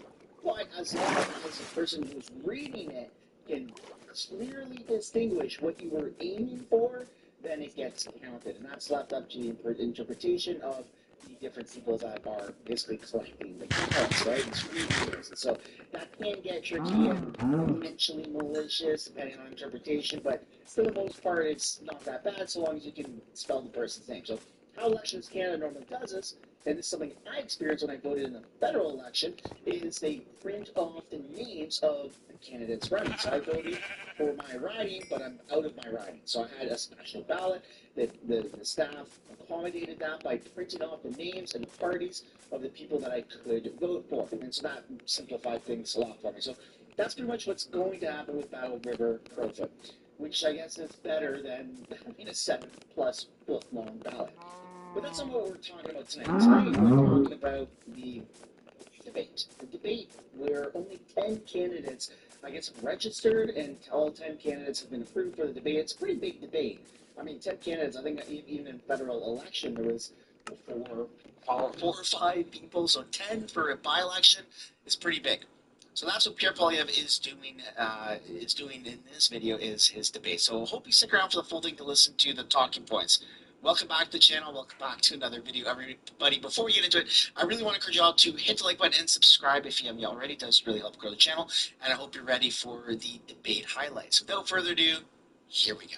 Good evening, everybody. I would like to echo Grant's comments, thanking the Chamber of Commerce for putting this together and allowing us to have this time to discuss things all in one place without any spin or tall tales told. Myself, I am running as an independent. I don't have a party because I firmly believe that party politics would be damaging the Canadian politiscape. We are not American. We are not a two-party system. While I may have run as a centrist with conservative leanings, I firmly believe that the Conservative Party of Canada has lost its way, and I fully intend on standing up for my neighbours. When our previous guy sells us out, to let the guy from Ottawa come in, that is not right. I firmly believe that we need somebody here who understands our local issues, who understands the issues of right to repair, who understands that we do need proper oil sands development. Yes, I saw you there. I'm well aware where you are. We do need proper oil sands development. We need proper investment towards our farmers, and we need the federal government to wake up and pay attention outside the western border of Ontario. So that is who I am, and that is what I am here for. I am here to stand up only for my neighbors. My voice, your words. I don't have anything else to say. Thank you.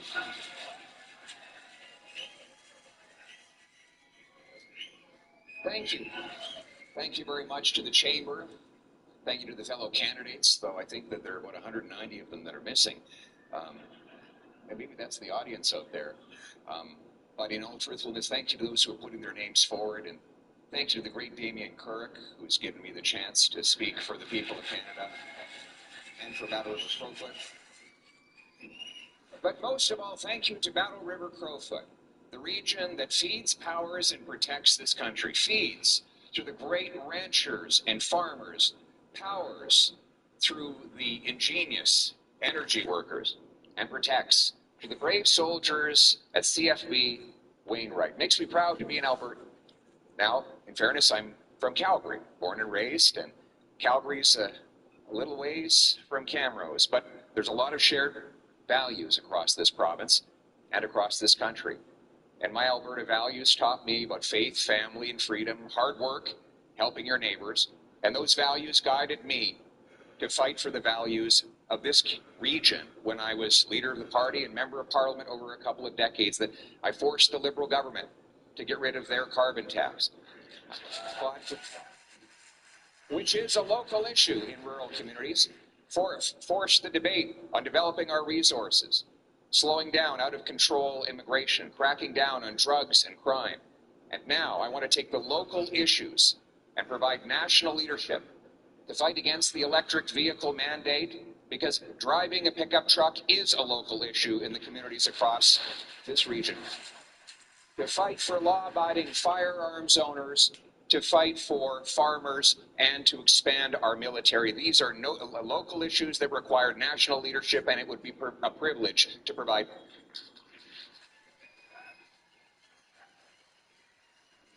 I'll tell you what, I think we need to look at immigration, because our young people can't get jobs because new immigrants are subsidized in all of the entry-level jobs. Let's start there. Let's start by talking about making sure we don't have flights to Amritsar back and forth, because we do have an immigration problem. It is driving up our housing prices. We had a long time Mr. Polyev telling us that there was no link between demand and supply in our housing and or the immigration issue. We simply have to look at that. I know this question is about the economy, but let's start in terms of where our kids and our grandchildren are in terms of trying to get on the ladder. There are many things that we need to fix. We need to repatriate our industrial base to this country. We need to incentivize entrepreneurship again, and we need to stop the flight of funds out of this country. The problem is that our people are leaving this country because we have deeper problems that we never talk about in this nation, and it's rooted in post-nationalism. Basing our economy off of immigration numbers, not a good idea. I'm going to have to do a long But before we worry about our economy, we need to worry about our government spending. Beautiful. When I followed the FIRE movement for 5 years. I cut everything. Expenses, hobbies, even friends. I thought I was building freedom. But the truth is, FIRE destroyed my life. And no one warned me. In this video, I'm sharing the astonishing truth about what actually happens when you chase financial independence too hard. This isn't a video against FIRE. It's a wake-up call. If you do not understand this diagram yet, Hey Money Mastery family, it's Emma here, and welcome back to the channel where we turn everyday people into confident money makers. What is FIRE? Before I get into how FIRE almost destroyed my life, let's make sure we're all on the same page. FIRE stands for Financial Independence, Retire Early. At its core, the movement is about escaping the rat race. Instead of working until you're 65 or older, FIRE encourages you to save and invest aggressively now, so you can quit your job decades earlier and live life on your own terms. Sounds amazing, right? Imagine waking up at 40 or even 35, never needing to work another day in your life.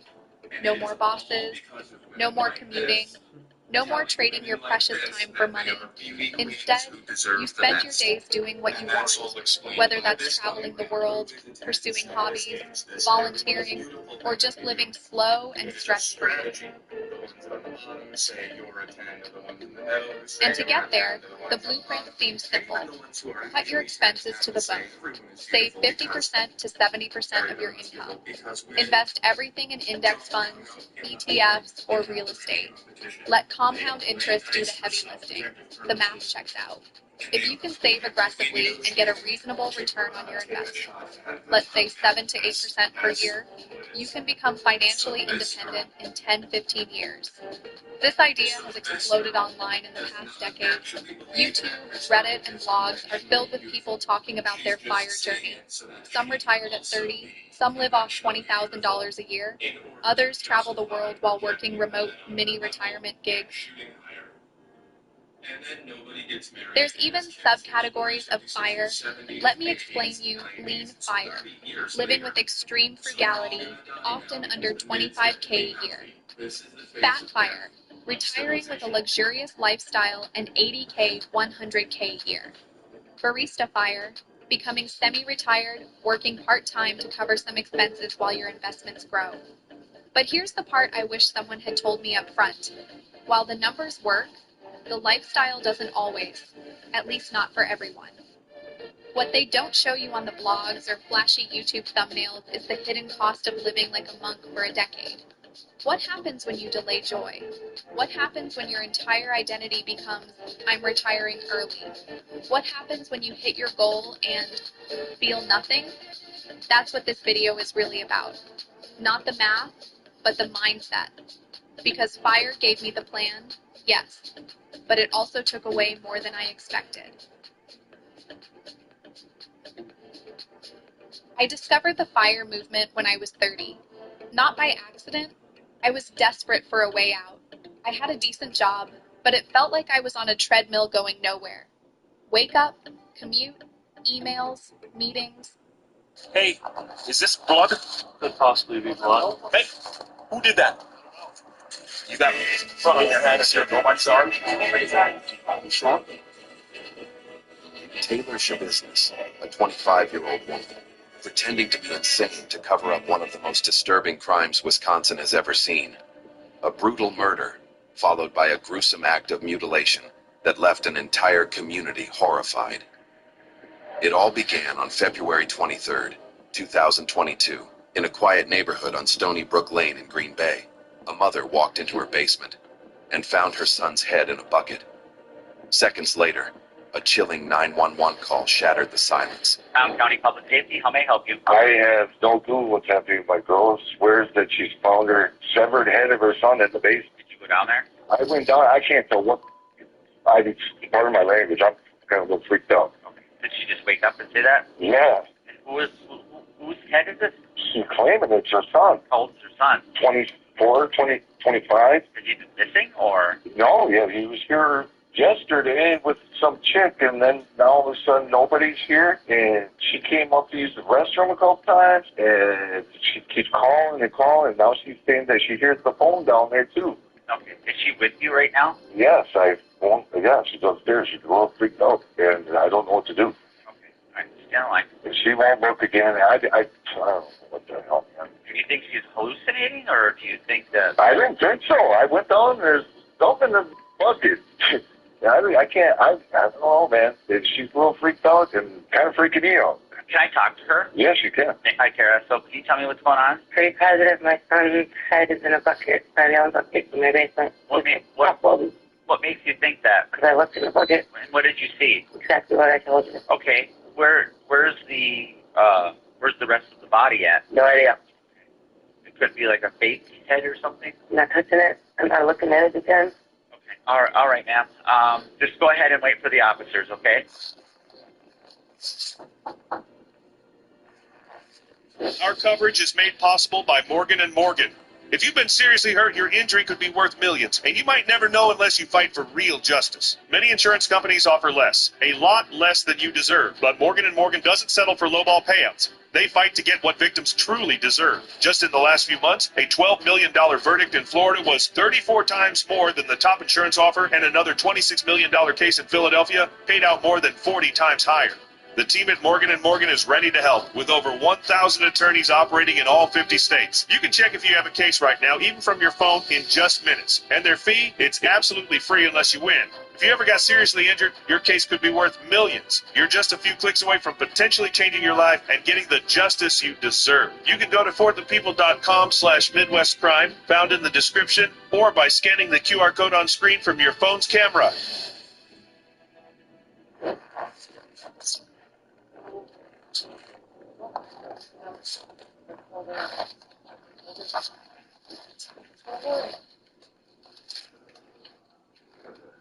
Did you both see this? I opened the towel, I picked up the towel and dropped it because I don't know what it is, man. I had bad vision, and she's like, is that what I think it is? And I'm like, I don't know what it is. Do you want to stay with those two? I'll just go see what.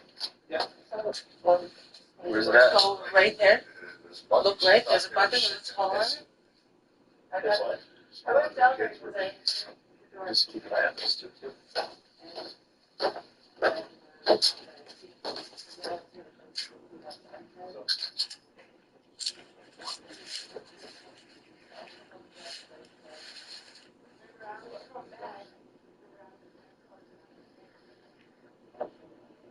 The deputy can't believe what he's seeing, still trying to process the horror. Dude, it is.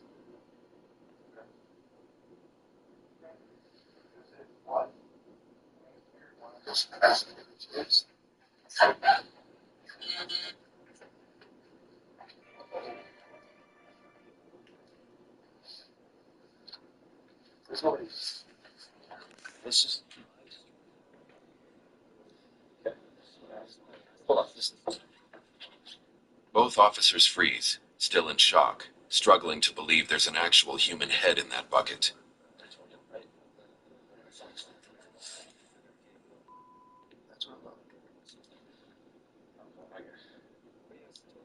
So we're at one to give it to Sam.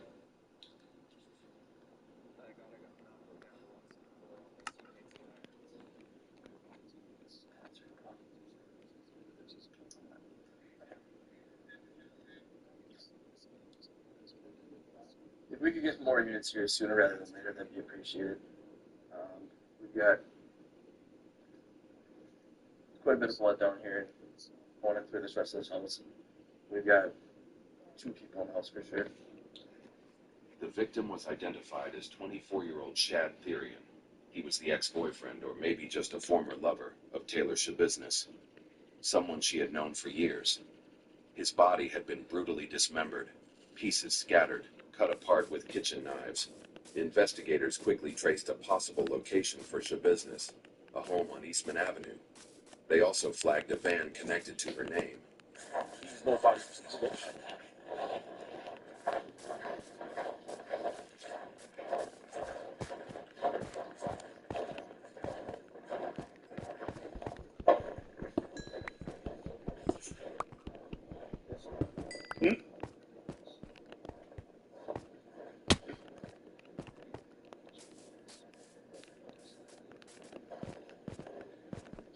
Nothing.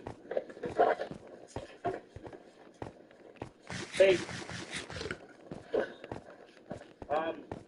Is this blood? Does this look like blood to you? I just tripping. Bloody footprint. You see this right here? Could possibly be blood.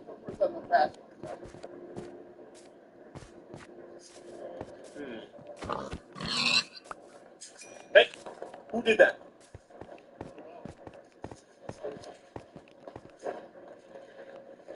Hi, Taylor. How's it going? Officer, what's with the Green Bay Police Department? Just make sure you ain't got nothing on you here. With Taylor. Contact Taylor. Taylor, do you have a warrant for your arrest? Put your hands behind your back, please. There you go. Here, you got blood on your hands here, blood. No, on your hands. Okay, yeah, we're gonna have to. What apartment is this?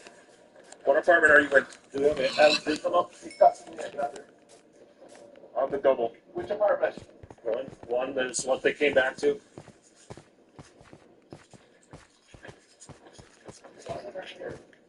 Come here. Come here. Yeah, go.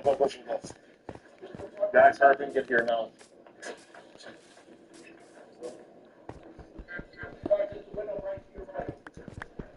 Watch this window right here. Gun.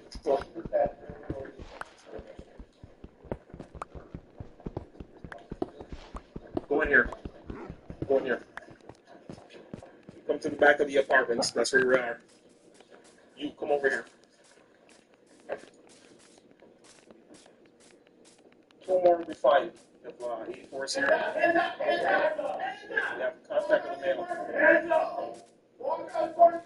Have a seat. Have a seat. What's in the apartment? Be straight up. Stones? What? Just stones? Is the arm?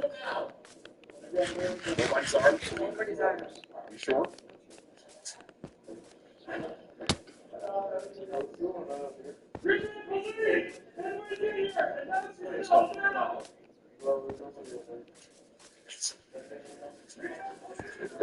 Go ahead. Negative, we got enough here. Taylor was taken into custody for interrogation to explain the reason behind this brutal murder. She kept denying the allegations, but what she didn't realize was that this case was about to explode nationwide, all in the name of justice for Shad Therian. I hate this outfit. It's never my life. Well, a few hours ago, police were dispatched to Anderson's County Building. Here saw some Shad. You know Shad? And I mean Shad. He's my ex. Your ex-boyfriend. Well, they found a kind of disturbing stuff at that house there. Really? Yeah. A lot of blood. Basically, Shad's dead. And then, so we know you were there at one point with Shad. But we also know you left. Now that van, is that your van? Your neighbor's van? Okay. So, where did you go? Which place were the police get you? The Eastman? Is that correct? Is that where you live? Yeah. Okay. Is that your apartment? No. No. Whose apartment is it? Yeah. Who's that man? Scott? So, that's his van? Yeah. And so, did you leave from Shad's house and go to Scott's house sometime today? Yeah. Well, they found part of Shad at his house, his mom's house. Found his head. Where's the rest of his body? It's there. It's at his house. It is in the house. Well, tell me what happened. It's a good question, but I blacked out during that time. Do you think the body is still there? I don't see why not. Unless it's just up and down. But she could have. Where did you find me? I was right there by the bed. Like that, you think? Yeah, I was cuddling it by the bed. Was it just you and Shad down in the basement? Was anybody else down there at any point? When do you think you went to Shad's? I was like, Did you stay there the whole time? You start to remember now what happened with Shad? A little bit, what do you remember? there's this chain. There's this chain thing, right? And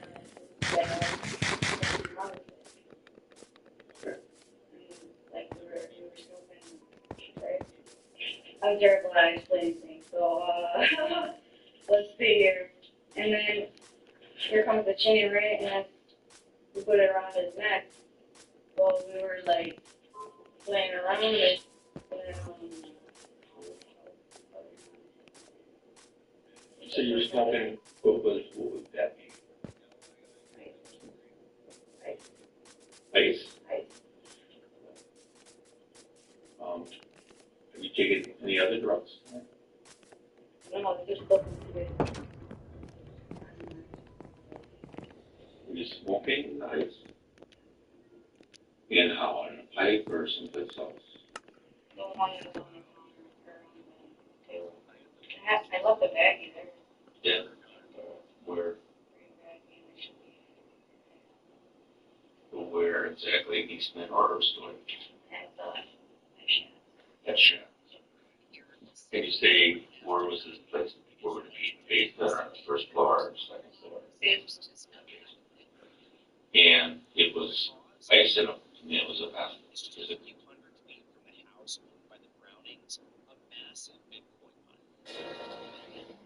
All right, this is a Fox News alert. A massive 8.7 magnitude earthquake off the coast of Russia has now issued tsunami advisories and watches, including Japan, Hawaii, the entire west coast of the U.S. This could be one of the top 10 earthquakes ever recorded.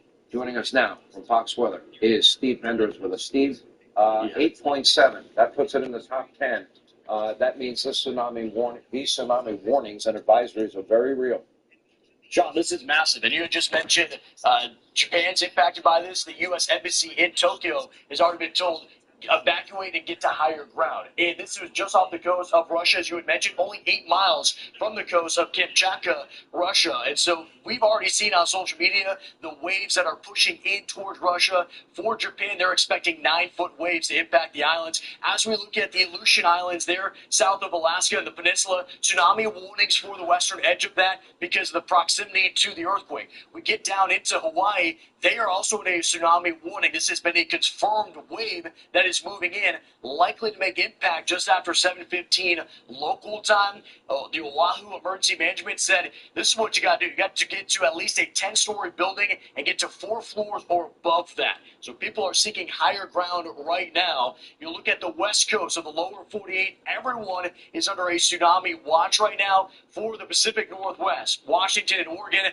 arrival time 11:40 p.m., local time for that initial wave, down towards Northern California, San Francisco, and those areas around the Bay, about 12:30, midnight, that's when you're looking at that potential wave, and then Southern California right after 1 a.m. So when we're looking at this, it is expecting flooding along those coastal areas. You got to gain elevation for spots like California. And we are starting with breaking news tonight. A powerful earthquake has triggered tsunami warnings and watches all across the world, including in parts of the U.S. So here is a better look at where this is all happening tonight. The 8.8 magnitude earthquake struck Russia earlier. Japan is under a tsunami warning, as is the entire state of Hawaii.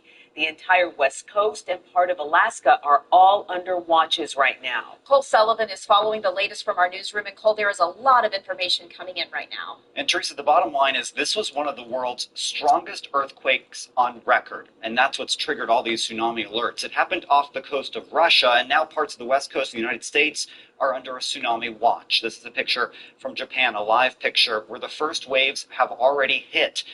The Japan Meteorological Agency says the waves are only about a foot high, but we talked about just how big this earthquake is.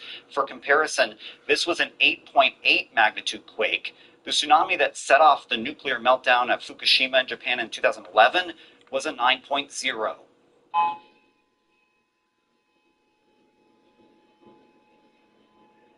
And that's the sound of the emergency sirens in Honolulu going off at this hour. The entire state of Hawaii is under a tsunami warning and could face damage, the National Weather Service says. We've heard from people stuck in gridlock traffic trying to evacuate to higher ground.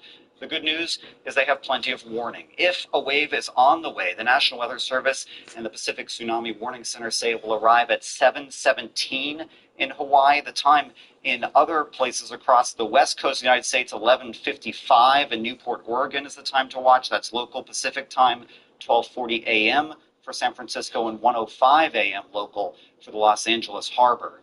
The Oregon Department of Emergency Management says right now they do not expect this to be a major tsunami. They're preparing for waves, they say, of 1 to 3 feet to hit in just over 3 hours. We'll keep monitoring the President Trump has signed a new executive order aimed at cracking down on homeless encampments. KTLA's Annie Rose Ramos live in downtown LA with the details. Annie Rose, good morning. Hi, Frank. Good morning to you. Yeah, that new executive order from the president aimed at making it easier for cities and states across the country to remove homeless people from the streets. We want to get straight to that language of the order from the White House so you can see a little bit of it for yourself. It says it is targeted at removing, quote, vagrant individuals from our streets and redirects federal funds towards programs that tackle substance abuse. This order seeking to shift federal grant funding to states and cities that enforce prohibitions on urban camping, enforce prohibitions on drug use, and adopt policies allowing people with serious mental illnesses or substance abuse disorders to be forced into treatment. The governor responding to Trump's new executive order, saying it is more focused on creating distracting headlines than producing a positive impact. About a year ago, Newsom issued an order encouraging cities in the state to dismantle homeless encampments, recently criticizing California cities and counties for not doing enough on this issue. I'm not interested in funding failure anymore. I'm not. I won't. Time to do your job. People are dying on their watch. Dying on their watch. Look at these encampments. They're a disgrace. They've been there years and years and years and years. I've heard that same rhetoric for years. People are dying.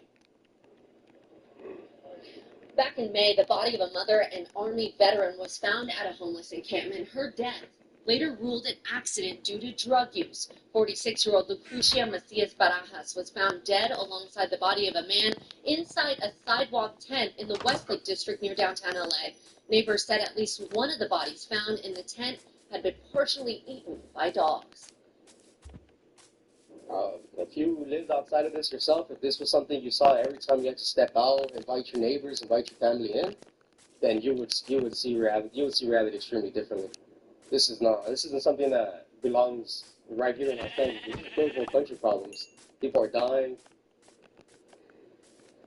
New numbers released this past week show the number of homeless people in our region has decreased for a second year in a row, but that small decline is not to minimize the crisis we are dealing with here in our area. And we're going to bring up some numbers in order for you to see exactly that. LASA finding in LA County there are So it has been quite some time since we last talked about Dan Bilzerian, almost 4 years ago to be exact. And the last time we caught up with this guy, his multitude of lies were being exposed. And his company was like a big swirling turd refusing to flush down the toilets. I had to have a story. My story was a trust fund. Like I had that, and I had a trust fund. I just didn't have access to it. He was out here buying all sorts of things with his daddy's money that he did not really need, and then writing them off as business expenses. A $75,000 paintball field, a $40,000 rock climbing wall, a $31,000 Star Wars set of guns, just to name a few. A lot of kids that grow up rich, they have to, kind of play by their parents' rules or whatever. And so since I just kind of like did my own thing, I didn't have to conform. So now, with that being said, pretty much everything else from his house to his yacht to the girls in his Instagram pictures were all rented just so he could portray this fake image about his lifestyle. You were using the company as your personal piggy bank, and they flagged nearly $1 million of, expenses. So this was stuff like yacht rental, London trip, Star Wars set, bed frame, paintball field, vault. Now, recently I dove back into the life of Instagram's biggest capper, and what I uncovered is truly some groundbreaking stuff. I'm talking about his latest grift to sad, lonely men, his most recent lies, and of course the ultimate downfall of his company Ignite that left him suing his own father. In Dan's mind, and probably in the mind of that one idiot you knew still going to his old high school's football games deep into his 20s, this guy is an absolute legend. But to me, it's blatantly clear that Dan has operated his entire life based on insecurity. The guy essentially cosplays as a modern-day Hugh Hefner,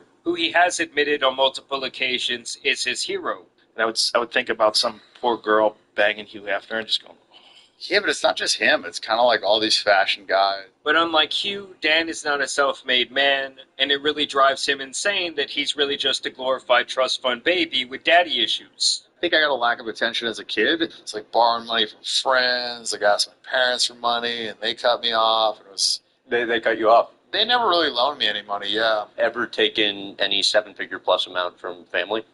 No. I got really no assistance. That is why for all these years he has claimed that he has amassed his fortune of tens of millions of dollars from playing private poker games with billionaires. What does your family think of your outlandish lifestyle?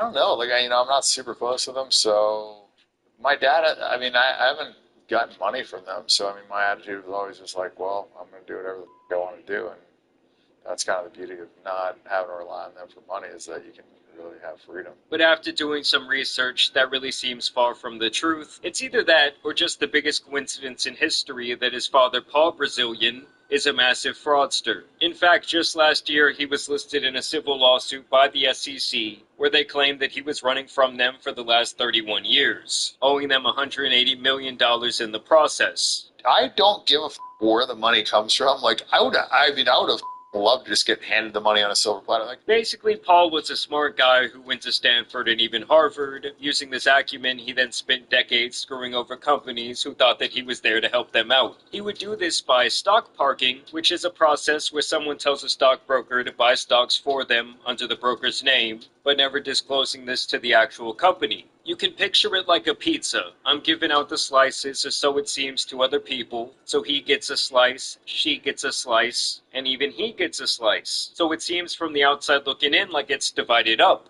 But really they're just holding these slices for me, and we have already agreed that they will give them back to me at a later time. They do this to hide the amount of pizza, or in this case stock, that they will eventually hold. Even worse, Paul was purchasing this stock with other investors' money who thought that he was building their wealth for them when he was actually committing fraud for himself. And once he accumulated enough stock giving him power in the company, he would declare a hostile takeover, which would in turn cause the company to panic, and either they, or what they call a white knight, would then pay Paul at a premium to buy the stock back to avoid losing their company. My wildest dreams finally come true!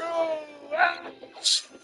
This is actually called greenmail, where you use the threat of a takeover as leverage to force the company to pay you to go away. So he collects tens of millions of dollars doing this in the 80s and eventually gets hit with all kinds of fraud charges. But he would actually only go to prison for a little over a year. I think the hardest part of it was knowing that I had to go into school and, like, face all the kids after, a year of saying that he's not going to jail and then being wrong and looking like an idiot.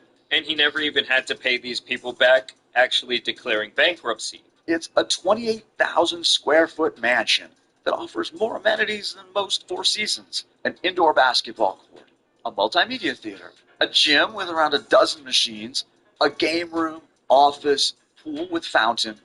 All in all, not a bad place to call home for nearly 20 years of your life, especially if throughout most of that time you claim to be broke. Yeah, I think the biggest disservice that, a parent can do is to give the kid too cushy of an upbringing, honestly. Convicted of fraud, conspiracy, and other charges in 1989, Mr. Bilzerian remained entrenched in this palace for 2 decades while SEC lawyers were trying to collect the $62 million Mr. Bilzerian owed the U.S. government. And then when you fast forward to the modern day, this is where many people believe that Dan actually got his trust fund money from, whether in the traditional sense or in some sort of offshore account. But in 2000, a federal court finds him in contempt of the SEC judgment, noting he's transferred substantial assets into a complex ownership structure of offshore trusts and family-owned companies and partnerships.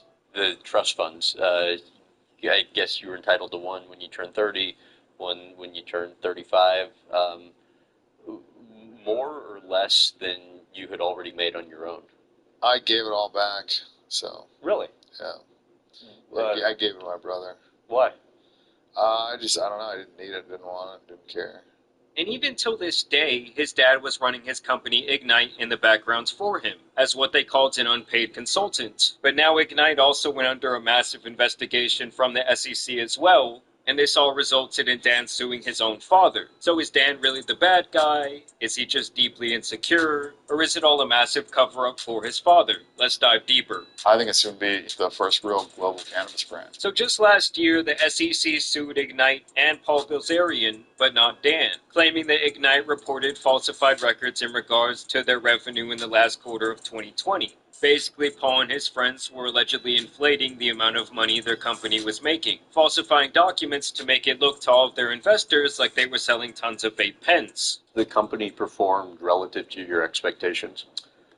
Extremely initially, and then beyond expectations lately. So, The difference is what? I'm running Super Bowl ads for free. Ignite's got better engagement than Nike does. This announcement of the revenue gains caused the stock price to jump by over 150% because it made it look like the company was gaining massive traction after years of being in the gutter. The only problem was, the company he was claiming to have bought these vapes turned around and said none of it ever happened. Money nor vapes were ever exchanged according to them, and so they repeatedly disputed the purchase. Bro, what are you talking about, man?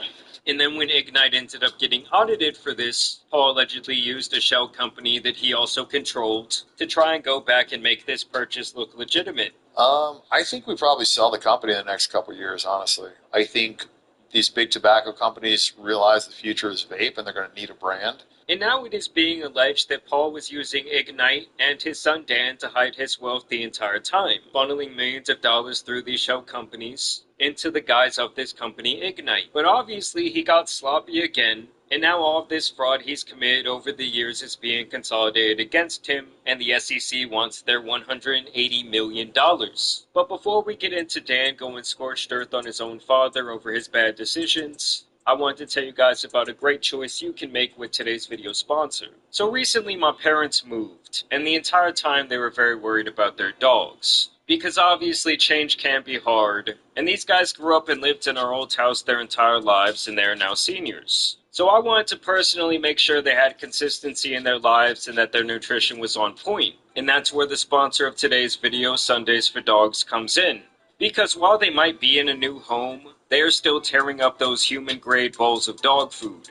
I mean, I'm talking about not leaving one crumb, all while Delilah was pissed. Like, what are you doing with my food, Dad? But hey, everyone knows that sharing is caring. And this food was beyond easy for my parents to transport back and forth between their old and new house as they transitioned the move. There were no spoilage concerns, it didn't have to go in and out of the fridge. It was really just simple, effective, and good for them too. I have a deal going with them right now. All you have to do is go to sundaysfordogs.com/Jamari, or just use my code Jamari at checkout for 50% off your first order.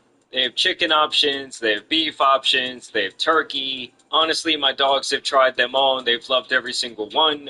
So go hit the link in the description and use my code at checkout, and check out Sundays for Dogs today. I promise you won't regret it. So now Dan is really mad at his daddy, and that is where his lawsuit against his father, his business partners, and his old company comes in. Dan claims that these men devised a plan to remove him from his spot as the CEO in his own company. And not only that, but he claims even after his removal, they allegedly continued to prop him up as the poster boy for Ignite, and even kept him from using his own likeness to build or work with a new brand. Funny enough, in the lawsuit, Dan kinda goes scorched earth on his father, bringing up his numerous fraud charges he racked up over the years, and really acknowledging how scummy he truly is. He does all this while also claiming that despite being the CEO of the company, he was just the face of Ignite this whole time, and that he apparently had absolutely nothing to do with the operations, which obviously I don't believe at all. But he also says that he went to the shareholders, i.e. his father and his father's friends years ago, complaining about the company and the direction it was going,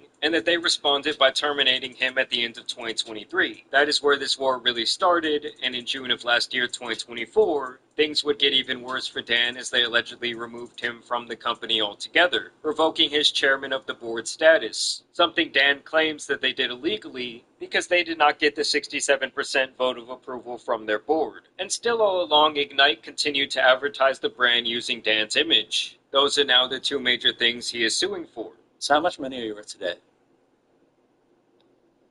I guess it depends on what my company sells for. I mean, hopefully like 350-ish, I don't know. Probably, million?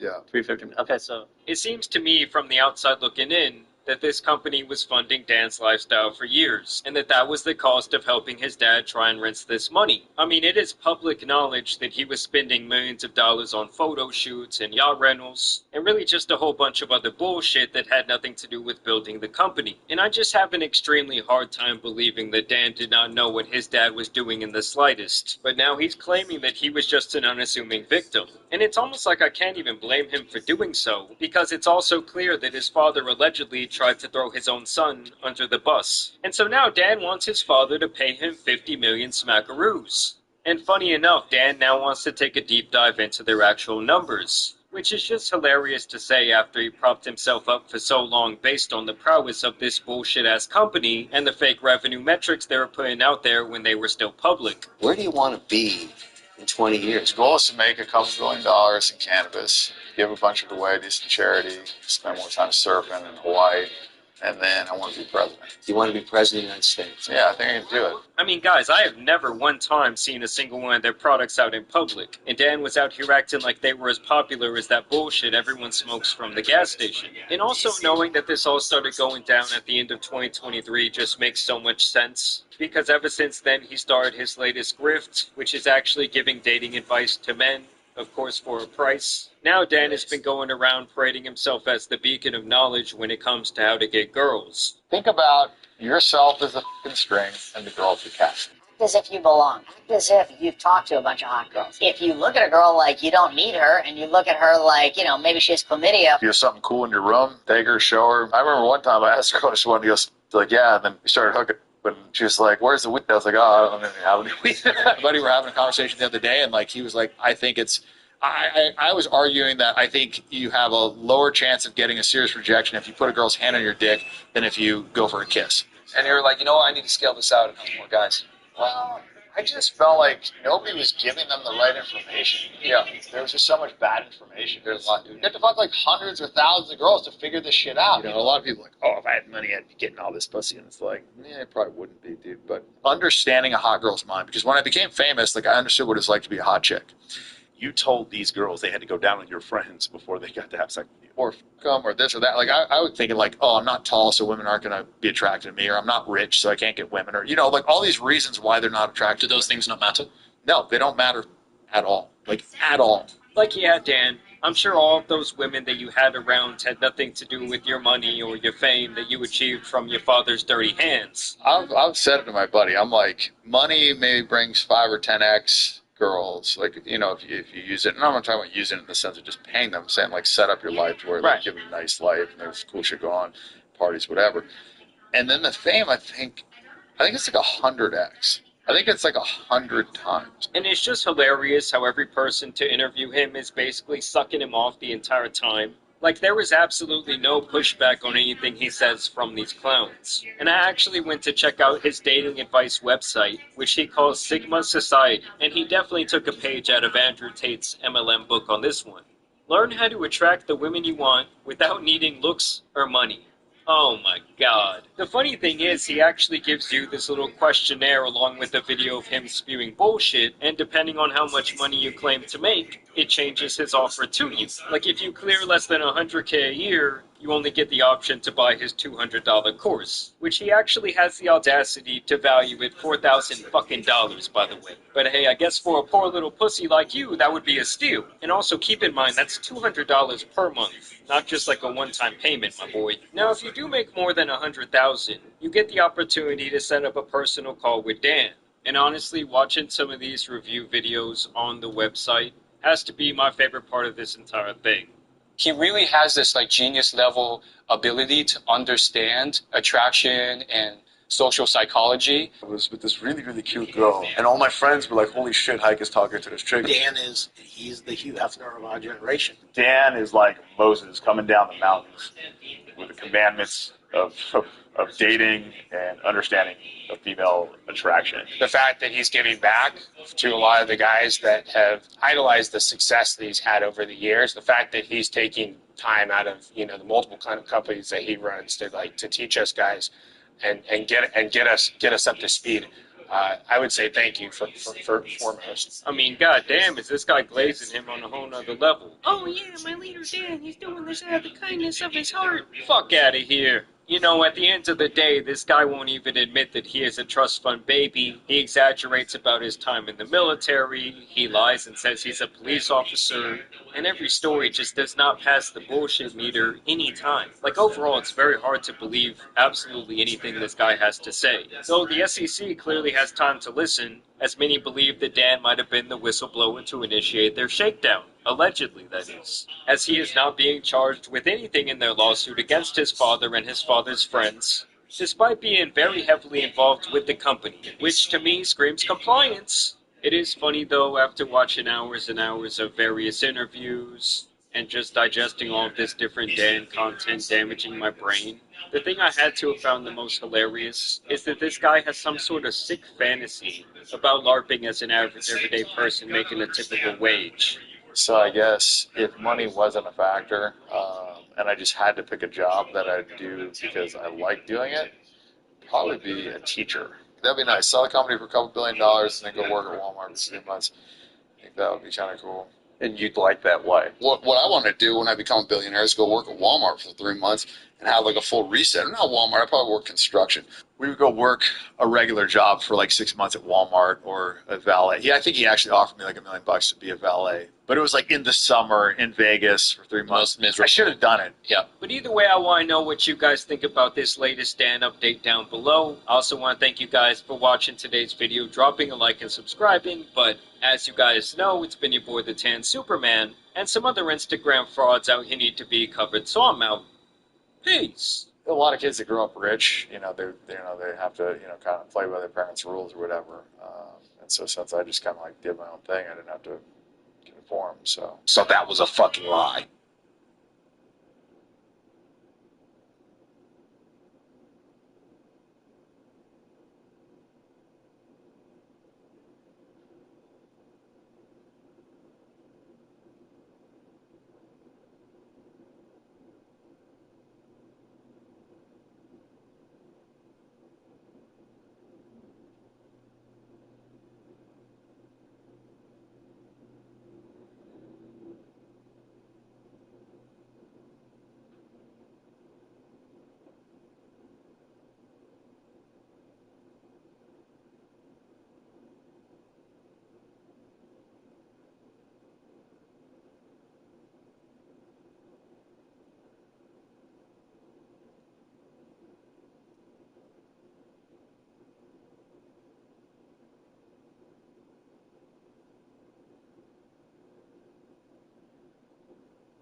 A record-breaking homeless crisis has gripped America's cities, and Trump has a solution unlike anything that's been tried before.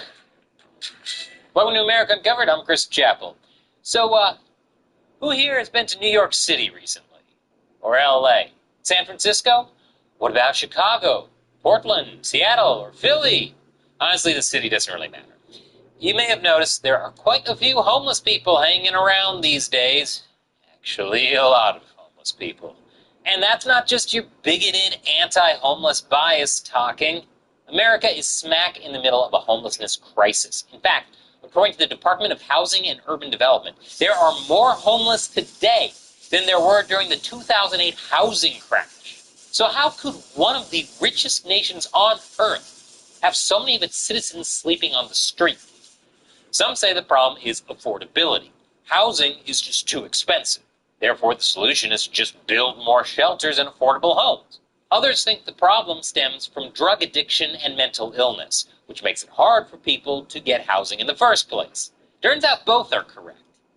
Of course, the cost of owning a home or even renting an apartment has skyrocketed in recent years. But take note, according to the Atlanta Fed, even when things were relatively affordable, like in 2016, when incomes could still keep up with home prices, we still had more than 500,000 homeless people. At the same time, addiction and mental health issues are rampant in the homeless community. One study suggests that more than 76% of homeless suffer from mental disorders, including schizophrenia and major depression, but also from things like alcohol and drug addiction. And these issues, a lack of affordability, mental illness, and addiction, feed into each other, creating a vicious, repetitive cycle. You see, economic stress, job losses, rent hikes, and the like, eats away at our sanity and invites addiction. Addiction and mental illness, in turn, make it harder for people to get jobs, pay rent, and compete for the limited supply of low-income and temporary housing. As the wheel turns, more and more people are peeled off into the growing number of homeless. Now, this would already be enough to cause some alarm, but what really catches headlines is the effect on crime. The San Diego District Attorney's Office put out this report that showed homeless individuals were hundreds of times more likely to be charged with felonies for crimes like robbery, assault, and arson. According to that same report, homeless people themselves make up a disproportionate number of crime victims. Think murder, robbery, assault, and sexual violence. This is why President Trump signed a new executive order, ending crime and disorder on America's streets. What it does is redirect federal grant money to state and local governments whose police departments crack down on open drug use, loitering, homeless encampments, and squatting. It also ends funding for harm reduction programs like injection sites and makes aid for the homeless conditional on their participation in treatment programs. And, most controversially, it seems to increase involuntary commitments, which is to say, addicts and mentally ill people will be forced into treatment whether they like it or not. All right, so we're getting people off the street, but where are we sending them? Well, America used to send people to institutions, huge mental asylums, which by the 1950s housed around 500,000 people. These places weren't particularly well-built or well-maintained. Abuse was rampant, and living conditions were often inhumane. But they did have beds. Regardless, over the following decades, particularly under Presidents John F. Kennedy and Ronald Reagan, priorities shifted, funding was pulled, and these places were shut down. Today, they're only used as sets for ghost adventures. But if there's no more mental asylums and emergency housing is scarce, where do we put people who desperately need help? Are we supposed to put them in our already overcrowded hospitals? No, that won't do. In all likelihood, they'll be sent instead to overcrowded prisons, which currently hold 10 times more mentally ill people than state hospitals. This is less than ideal. But is there any alternative? Maybe. State and local governments could commit to building more shelters, treatment facilities, and low-income housing, so we wouldn't have to rely on prisons to treat people. To which I say, ha! Ha ha ha ha ha! Ha ha ha ha ha! Yeah, that's not happening. Like most Americans, state and local governments are pretty strapped for cash, and a mixture of bureaucracy, environmental red tape, and good old-fashioned corruption ensure that a construction boom for needs-based housing is never, ever going to happen. Take California as an example, because, of course, in Los Angeles, the cost of building a single unit to house just a single homeless person has run as high as $837,000, which makes sense. This is the same state where a single public toilet in San Francisco came with a price tag of $1.7 million. But as things currently stand, there isn't much Trump can really do. He can't force cities like LA, New York, or Chicago to change their zoning laws and cut red tape. He can't make contractors work for smaller profits. All he can do with this executive order is direct a relatively small amount of discretionary spending to localities that agree to play ball. And I'm sure these mostly liberal big cities would love to work with Trump. And as for policing the homeless, moving people off the streets and into prisons could temporarily relieve some of the pressure on housing. But until cities learn how to build efficient apartments for less than the price of a McMansion, this is more like putting a Band-Aid over a gaping bullet hole in your chest. And then there's the issue of location. To put it simply, we need more places to build. This is why Trump is moving forward on a plan to free up hundreds of millions of acres in federal land to build affordable housing. Now, sure, most of this land is in the middle of absolute nowhere. There's no infrastructure, or houses, or people, or jobs. But hey, the land is cheap. And that's why I'm saying goodbye, New York City, and hello, Amargosa, Nevada. But don't worry about the lack of everything.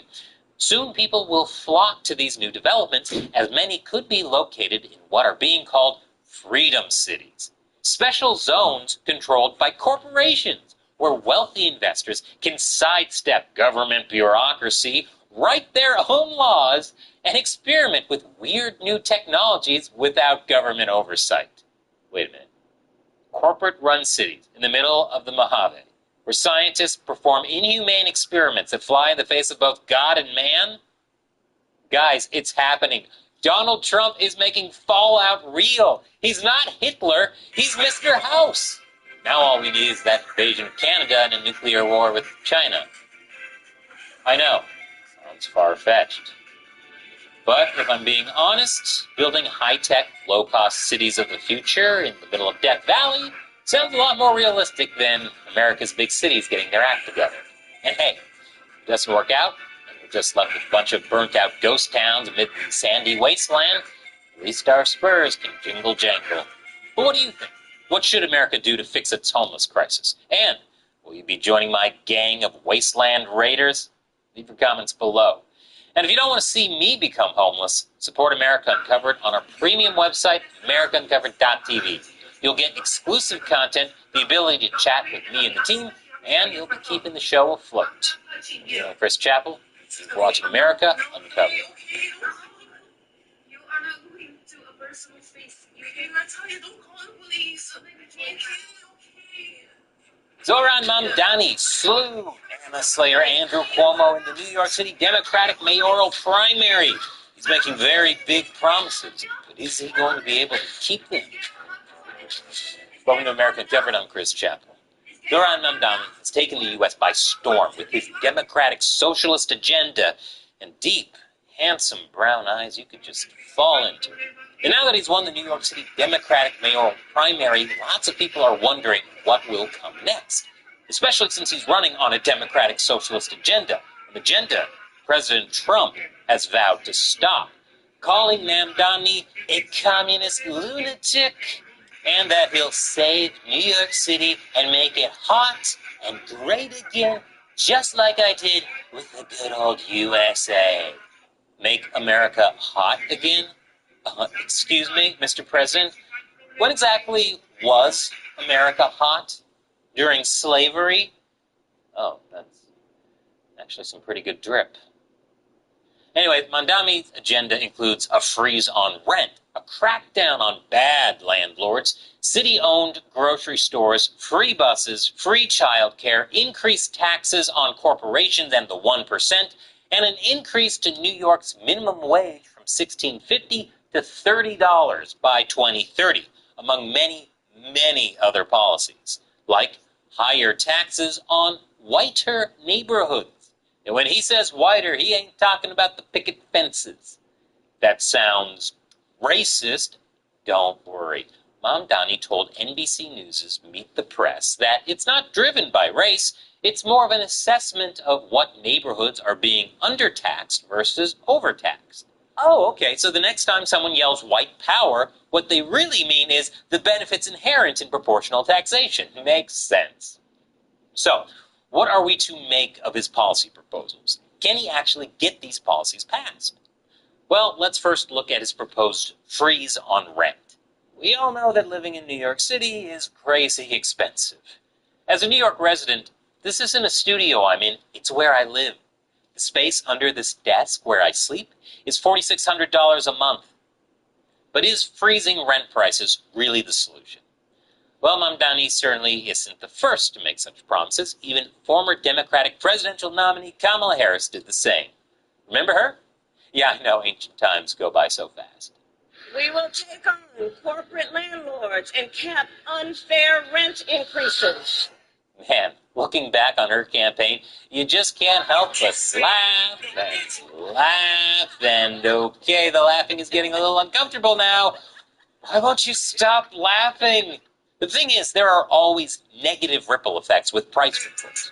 Sure, rent control can keep prices down for some renters, but the Brookings Institute, a left-leaning, DC-based think tank, points out that while rent control appears to help current tenants in the short run, in the long run, it decreases affordability, fuels gentrification, and creates negative spillover on the surrounding neighborhood. It feels good in the short term, but it's destructive and can ruin you in the long term. So basically, Taco Bell. These effects have been confirmed by a literature review of more than 200 works on rent control. And what most say is that rent control leads to higher rent in uncontrolled housing.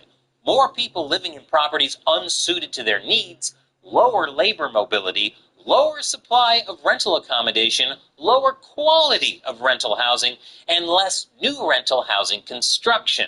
And mind you, this is a left-leaning organization saying this. It didn't come from the Oligarch Institute of Mustache-Twirling Big Money Swindlers United.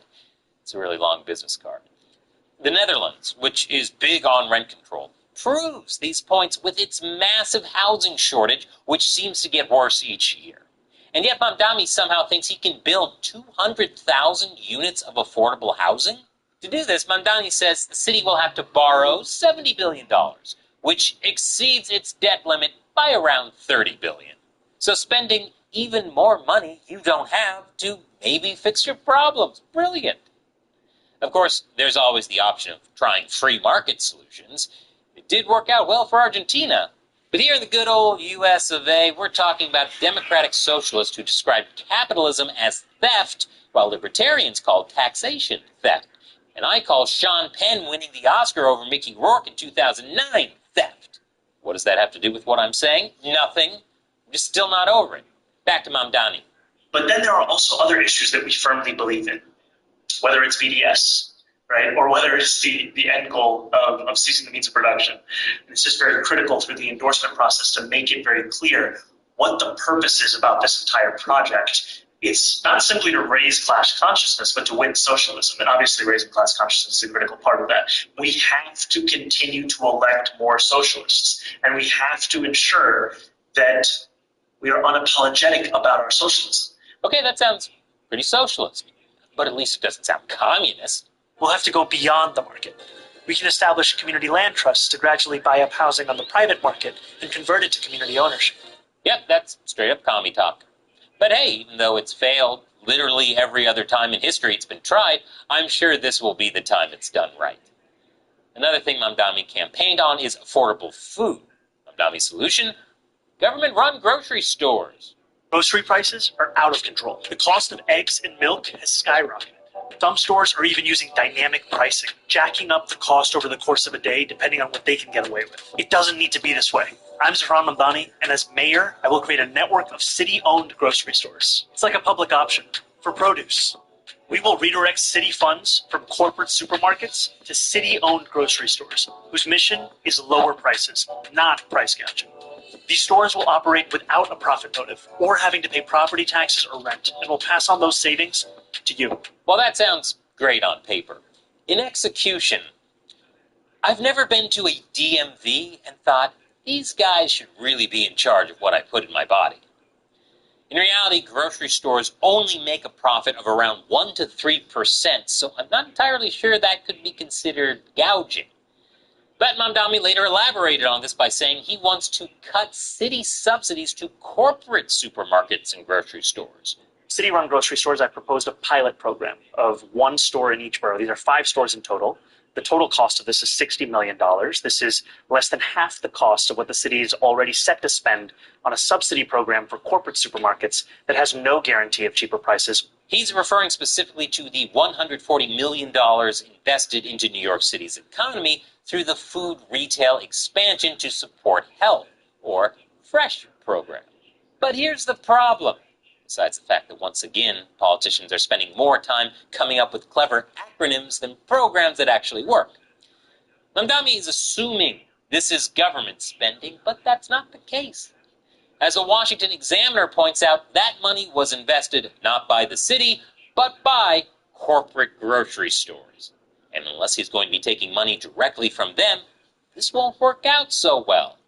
So he'll have to come up with another way to seize the means of produce. To be clear, while the city has given some grocery stores with the program a tax break, it's a tax break. They're not doling out cash to these stores, especially not the amount Mamdani thinks. Plus, one of the big problems with government-run grocery stores, or really government-run anything, is that they tend to be less effective. You don't see many 5-star Yelp reviews for the government, do you? The Erie market in Kansas is a great example. As much as Mamdani seems to refer to it as a role model, in reality it was barely surviving. The only thing that was barely surviving I'd consider a role model was Betty White, rest in peace. City Journal points out that the store loses tens of thousands of dollars annually, requires volunteers to stock the shelves, and relies on donations of produce from local businesses. It's more like a rural co-op or food pantry than a real grocery store. Guess that's why the city finally had a corporation take over as new operators. So by trying a socialist program, they helped capitalism win. Are we sure Mamdani isn't a secret Wall Street bro playing 4D meta chess, sponsored by Meta? Government-run businesses often run the risk of running into shortages because they sell things so cheaply and aren't as flexible at adapting to supply chain bottlenecks. It's how we got Soviet food lines. If Yelp was around back then, these would have been like their flag, 1 star. And yet Mamdani's doubling down on it. And for his push to raise New York City's minimum wage to $30, well, just look at California to see how well a $20 minimum wage in fast food worked out for them. Mamdani loves making promises like free buses and childcare, but even his own team admits it's not actually free. It'll cost billions. And money doesn't grow on trees. And for those of you saying it does because it's paper and paper comes from trees, nuh-uh. USD is actually made primarily from cotton and linen. So what's Mamdani's solution? Well, more taxes. Yeah. A new 2% income tax on residents making more than $1 million a year, and an increase on the corporate tax rate from 7.25% to 11.5%. Is that even feasible? Wouldn't the wealthy just leave the city? Would it even be possible to raise taxes on richer neighborhoods only? How are they going to know how white the neighborhood is outside of their picket fences? Another aspect to consider is not all Democrats agree with Mamdani's policies. New York Governor Kathy Hochul ripped Mamdani's proposed tax on the rich and said, "I'm not raising taxes at a time where affordability is the big issue. It'd be like trying to shoot an apple off someone's head using a shotgun. And since this is New York, it's a big apple." Mamdani himself admits that he can't unilaterally push his agenda, but he pointed to how he can creatively take what is considered a non-starter and make it seem inevitable. Inevitable.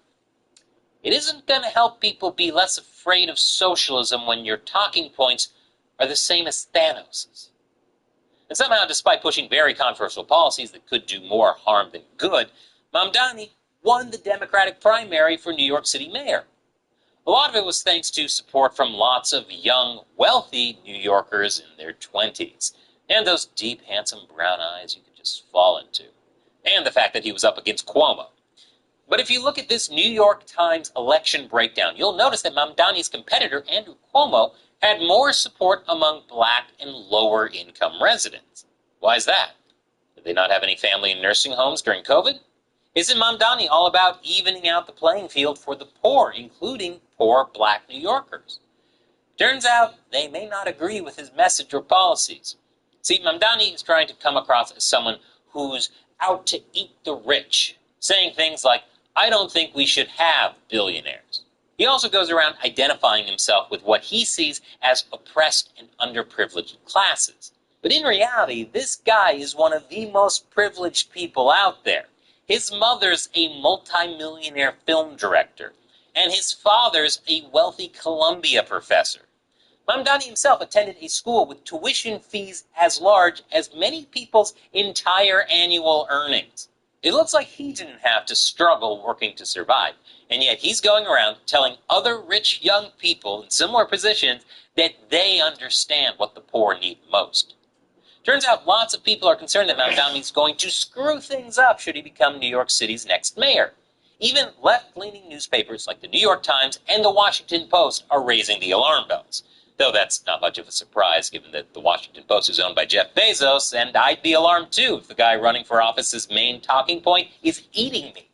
The New York Times warns that Mamdani is running on an agenda uniquely unsuited to the city's challenges. He's a democratic socialist who too often ignores the unavoidable trade-offs of governance. It also warns about Mamdani's lack of experience. The Washington Post, meanwhile, warned that Mamdani will lead to civic dysfunction, discredit the next generation of Democratic Party leaders, and hurt the people he's trying to help. Hurting the people he's trying to help? Where do they get that idea? A history lesson on communist policies? Will their predictions come true? Well, that'll depend on whether Mamdani actually gets the position of mayor. If he does, you can bet that America Uncovered will give all the New York updates you need to know. And hopefully, the rent on my desk won't shoot up even higher. But what do you think? Do you think Mamdani is as bad as critics make him out to be? Leave your comments below. Before you go, make sure to check out this other episode of America Uncovered, recommended by the algorithm. And you can support America Uncovered's nonpartisan take on news by subscribing to our premium website at americauncovered.tv. Once again, I'm Chris Chappell. Thank you for watching America Uncovered.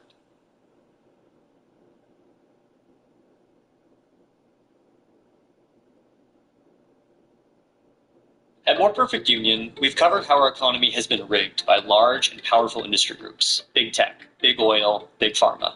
But there's one group you might not normally think of as large and powerful, even though they've been instrumental in driving our society further into oligarchy. They're known as Big Law. Big law. Big law. Big law firms. Big law firm, smart law firm. These are the law firms of the rich, the wealthy, and the powerful. The biggest companies and the biggest banks in the world. The big clients that the big firms have. Just give me a list of the Fortune 500 companies. Give me a list of any evil corporation. Meta, Boeing, Exxon. I sat down with former Big Law insiders and legal advocates to answer a few questions. What exactly is Big Law? How did it get so big and so powerful? And what's going to happen to these firms under Trump? These are people that are bad people, really bad people. They tried to turn America into a corrupt, communist, and third world country. But in the end, the thugs failed and the truth won. So let's start with when law got big. To understand the rise of big law, we need to look at the rise of the modern corporation.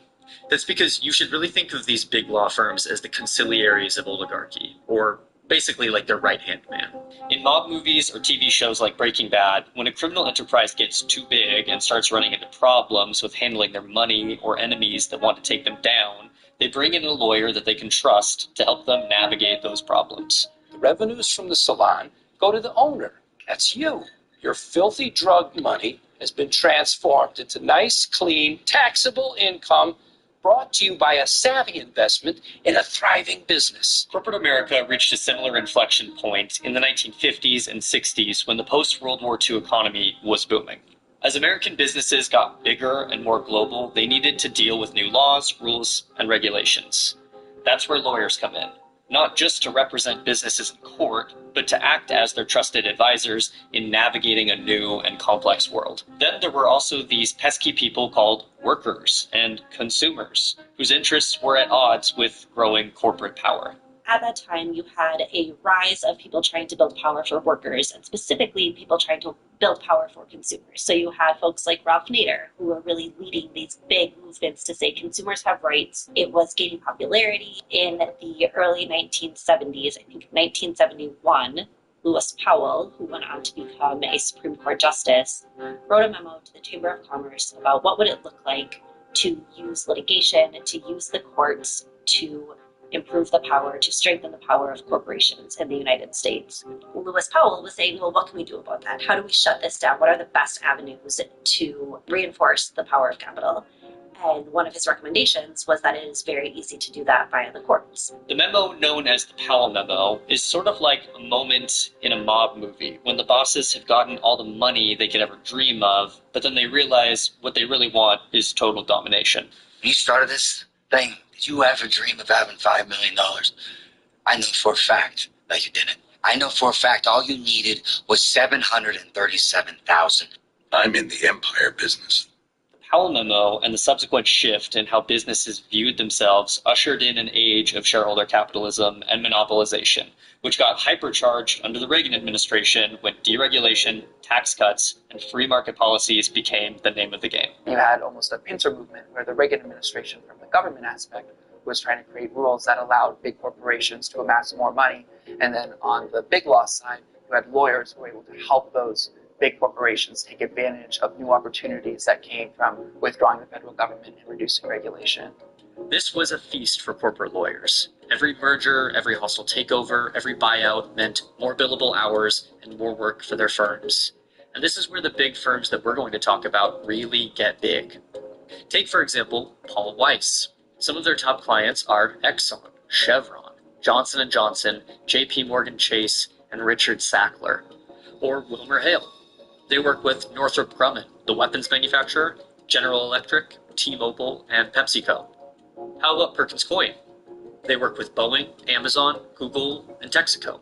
They are representing the entities that are doing some of the most egregious anti-worker, anti-union organizing in the country. For many of these law firms, representing their clients doesn't stop outside the courtroom. Often these firms will go directly to federal agencies to advocate for rules and regulations that benefit their clients. This is just a different kind of lobbying, but it doesn't require lawyers to register as lobbyists, so it flies under the radar, helping firms like Sullivan and Cromwell rake in massive profits while staying in the shadows. But there's yet another level to this relationship too. Another layer to how big law firms maintain their power and influence over the legal system. It's called regulatory capture. When we talk about regulatory capture, we talk about the existence of agencies not able to serve their function because the individuals who lead or staff them are conflicted. There's potentially no better example of regulatory capture than the career of Eric Holder. In 2001, Eric Holder is a partner at Covington & Burling, an elite law firm known for working with the biggest banks in the country. Banks like JP Morgan Chase and Citigroup, the ones who helped create the 2008 financial crisis. In 2009, he left the firm because Barack Obama had just been elected president of the United States, and he wanted to tap Holder to be the new attorney general. So this private corporate lawyer, coming from a firm that represents the biggest banks in the world, would be the country's top law enforcement official. In 2015, after 6 years as the attorney general, Eric Holder left the government, but not to retire. He walked out of the DOJ back to Covington & Burling, where they, allegedly, always had an office waiting for him. During Eric Holder's time in the government, not a single banking executive was prosecuted for the fraud that they committed. Examples like this exist across the government. Lanny Brewer, former White House counsel, jumps to Covington for a while, leaves to work with Eric Holder in the DOJ, and then leaves to go back to Covington. Loretta Lynch, attorney general after Holder, leaves and is now a partner at Paul Weiss. This is a feature of big law. It helps them protect their corporate clients from government regulation because corporate lawyers staff the government. And it helps them with their marketing. Covington, by hiring Eric Holder, is able to use his reputation. They're able to capitalize and monetize on his public service at the highest level. It allows them to get clients on the basis of having former Attorney General, the former Chief Law Enforcement Officer of the United States. So, that's the short version of how law got big. But unlike many of the shadowy organizations we've covered in the past, big law has a big weakness. And you need to take a look inside to understand what that is. You know, what are big law firms like on the inside? What's it like to work there? Working in a big law firm is intense. And it is intense specifically in terms of hours and lack of sleep. Something that I think is I took away from spending this period of time in this very high wage earner group was that for people to sleep at night and tell themselves that their labor is worth the kind of disproportionate pay that they earn in these industries, you have to work really, really, really hard. Partners at the top big law firms will bill out at rates exceeding $2,000 an hour. And as a result, they need a certain set of client. You have to be either a high net individual or a large corporation or someone with very deep pockets to be able to afford the rates that the big law firm partners charge. There's a very limited list of clients that big law can engage that are paying because the rates are so very high, thousands of dollars an hour in some cases for one individual person. And so there's not a lot of corporations, even among private industry, there's not a lot of corporations that can or want to pay rates like that. So what you see is a lot of kind of huge legacy corporations, but also a lot of kind of private equity firm smash and break things, move as fast as possible clients. It's this incredibly powerful area of the industry that also has not an Achilles heel, but like literally an entire Achilles body of needing to have clients that can pay $3,000 an hour. The fact that big law firms are competing over a small sliver of the business of Fortune 500 companies and a few other large entities and high net individuals is a weakness that can be exploited. America has a legal system dominated by a handful of top law firms who value profit above all else, are motivated by fear, and represent only the elite moneyed interests in the United States. So maybe this is a weakness that could be exploited for reform. They could stop appointing corporate lawyers to top government positions, possibly. The government could pressure big law's profits to reduce their influence on the government itself. Now, President Trump is putting certain law firms on notice. Since January, Trump has signed more than 100 executive orders, and in some of those orders, Trump is targeting law firms directly tied to prosecutors involved in cases that have been against him. Well, starting in February, Trump signed 7 executive orders that named specific law firms. The orders say that the firms should have their security clearances revoked, they shouldn't be allowed in government buildings, and government agencies shouldn't be working with them. Basically, he's attacking their bottom line directly. He's making it impossible for them to do business. If these firms can't work with the government at all, they can't represent their massive corporate clients, and without the biggest corporations in the world, their business model doesn't work anymore. When, as a lawyer, your career is based on making tons of money on this particular scale, it is a vulnerability that can be exploited. If you are a Kirkland partner and you're used to making $9 to $15 million per year, it's very undesirable to suddenly be in a position where you're making $6 to $9 million per year, particularly if you're used to flying on private planes, you have 3 homes, one of which has a mortgage, your kids go to private school, you have all these expenses that you are adjusted to a certain quality of life. So why is he doing this? Is Trump putting a leash on big law and limiting their influence on our system? Most of their work is reinforcing the power of corporations. Some modicum of their work, some piece of their pro bono practice, is often suing the administration and is doing work on behalf of the communities who are under attack by Donald Trump. After all, that's what happened in the first Trump administration. Core Trump agenda items, like his Muslim ban, were challenged through pro bono work from fellows at big law firms. And so even though it's only a small fraction of what they do, it doesn't make up for all the harm that they cause. It is still real litigation. It's still real lawyering. It doesn't matter. And Trump knows that it matters, and he wants to eliminate it as a threat to his consolidation of power. So this time around, after using their 4 years of power to plan, the second Trump administration fired the first shot against big law. And all those same elements we went over that made law big also made them weak to his attacks. Paul Weiss and 8 other firms approached the Trump administration to make a deal so they wouldn't be targeted. Skadden Arps is going to provide $100 million in pro bono legal services during the Trump administration to causes that the president and Skadden Arps both agree with. The president says that includes veterans issues and law enforcement issues, among others. With each of them offering millions of dollars of free legal services. So these attacks do 2 things.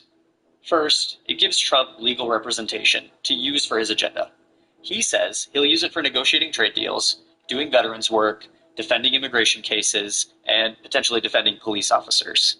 But second, it eliminates a potential challenge to his agenda.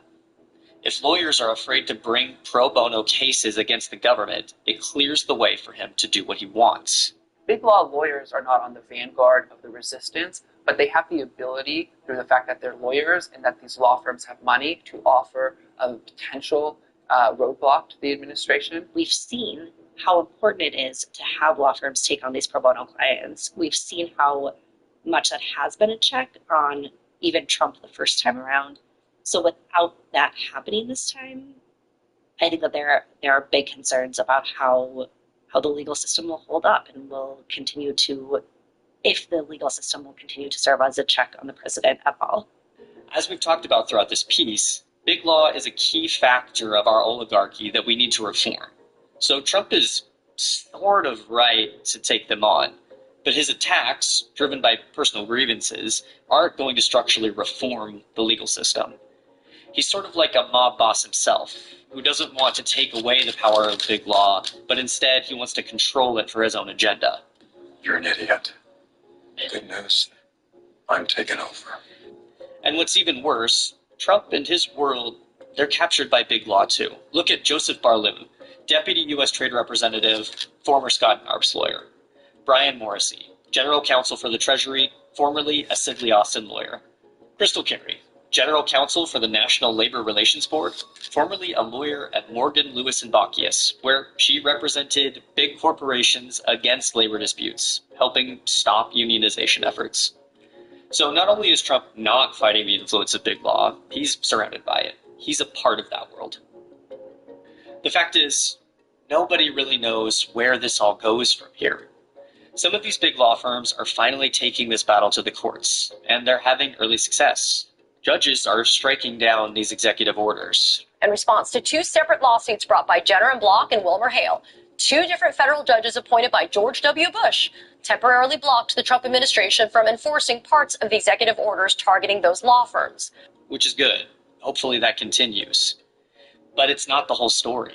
A return to the status quo means a return to a weak legal system dominated by a few who hold up corporate power and wealth. Instead, we should use this moment to push for a better system. And as long as profits remain their only real principle, they're sitting ducks for exploitation, whether from Donald Trump, another powerful figure, or the next big crisis. Oligarchy and big law, oligarchy and lawyers really do go hand in hand. But when we look at the current moment that we find ourselves in, it is very clear that lawyers have helped bring us to this moment. It seems to me that it would be fair to say, for the average working class American, they would probably be better off if these big law firms didn't exist. Absolutely. I would say the average person that works at a big law firm would be better off if the big law firms didn't exist.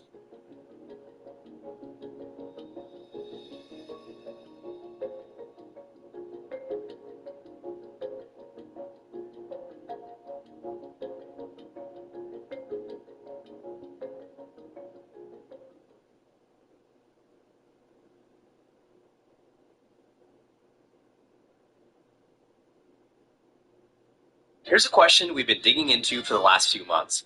How did Harvard University get so rich? Take a look at these two data points.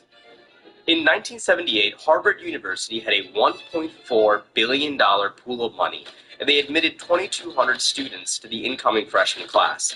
This year, they have $50.7 billion, and they only admitted 1,942 students. That's a 3,500% increase to their endowment size and a 12% decrease to that admissions number. The same is true of the rest of the Ivy League as well, but not true for public universities, which have seen decreased state funding over the same time period while increasing their enrollment numbers. Public universities enroll way more low-income students, too. The University of California, Berkeley, for example, enrolls more low-income students than the entire Ivy League combined. In the wake of affirmative action being struck down, there seem to be two tracks of organizing for equity in higher education. One is making admissions to elite institutions fair by removing legacy admissions, something that Biden's Department of Education is also investigating. But it's not enough to just end legacy admissions at elite institutions that only benefit a very small percentage of Americans. We need to structurally reform the higher education system. We're supposed to be the party of the working class. We ignore what these schools are doing at our own peril. Schools like Harvard, they should be expanding, they should be building the second and third campus. If we taxed the top elite private institutions, we could get $1 trillion within a decade. It's not impossible. We'll show you by the end of this video some very real ways we can actually do all of these things right now. And as a bonus, if you watch till the end, I'll make you a bet that I can show you one thing that Donald Trump did that you watching this video will actually agree with, and it has to do with Harvard. So let's get into it. This is the classroom, More Perfect Union, and today we're talking about how Harvard and the rest of the Ivy League got rich. A financial endowment is basically just an investment portfolio designed to grow a pool of money reserved for an organization. The Bill and Melinda Gates Foundation has the largest endowment in America at $67 billion. Endowments for universities date as far back as ancient Rome. Money and education have always been tied together. Harvard isn't just the oldest institute of higher learning in America, it's also the oldest corporation in the entire Western Hemisphere. Harvard defines its endowment as thousands of philanthropic gifts donated since Harvard's early history, many of which were given to support specific aspects of Harvard's teaching and research work. Legal scholar Henry Hansman writes that the shift to relying on these gifts came in the 1700s as a way to free Harvard from religious policy pressures that came with state funding from Massachusetts at the time.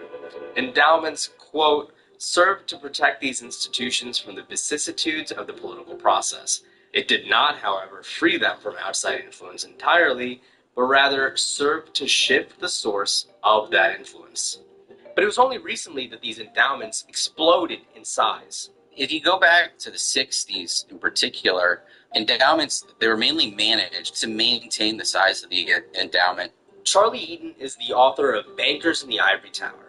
In the book, you have a very important moment in the history of endowments. There's this report that the Ford Foundation puts out in 1969. Yeah, in that they say, you know what, really endowments should be invested to maximize return on investment. And that lays the groundwork for these major changes in endowment management that take root in the 1980s. The 1980s, the decade that transforms the university endowment as we know it. One thing that astonishes me about this time period is that this is when American intellectual society seems to shift away from inventing transformative new technologies or uncovering medical breakthroughs, and instead starts inventing financial schemes. Two of these schemes are hedge funds and private equity funds. They're both just very high-risk, high-reward investment methods that appeal to very wealthy individuals. Yale University's endowment manager, David Swensen, saw an opportunity in these new investment methods. David Swensen develops this Yale model of endowment investing that involves putting large shares of the endowment into private equity investments and hedge fund investments that could yield higher returns on investment than other folks. The catch was those investments are riskier. They often also are at the expense of workers. What are you looking at? You're laborers. You're supposed to be laboring. That's what you get for not having an education. By 2019, about 60% of Yale's endowment fund consisted of investments in hedge funds, private equity, and venture capital firms. Hedge fund billionaire and 2020 presidential candidate Tom Steyer was a huge fan of Swensen, saying, What David did was he pioneered new ways of thinking about investment. He did it with absolute integrity and honor, and he did it for a bigger cause than himself. It just so happens that Swensen's pioneering new ways furthered Steyer's own interests as well. Both Tom Steyer and David Swensen were alumni of Yale University. And at a Yale homecoming football game around 1986, Tom Steyer says he heard that David Swensen was now managing the Yale endowment. And he started a 2-year courtship of meeting with David Swensen to say, hey, if you invest in my fund, I think I can earn really big returns for the Yale Endowment Fund. David Swensen said, well, this is high risk. How do we know you won't just close your firm if your hedge fund doesn't make big returns in its early years? And Steyer said, no, you can trust me. I won't shut down. And basically, as former Yalees, they shook hands. And as a result, David Swensen, on that trust, gave Tom Steyer around $300 million in investment, which was about a third of his initial capital. And that was the secret to Swensen's success. Embracing people like Steyer, he would grow Yale's endowment fund from $1 billion when he took over in 1985 to $31 billion when he passed away in 2021. The same sort of transaction between college and hedge fund was happening at Harvard. Another of the first major hedge funds is the Baupost Group, founded by Seth Klarman and a few other folks who were hanging around the Harvard Business School in the early 1980s. They developed their own hedge fund model that has since earned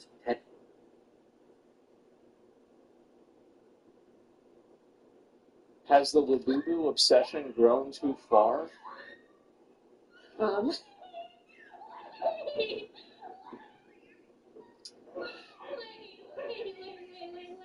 We got to get our heads out of our asses, please. This is nuts now. We have some...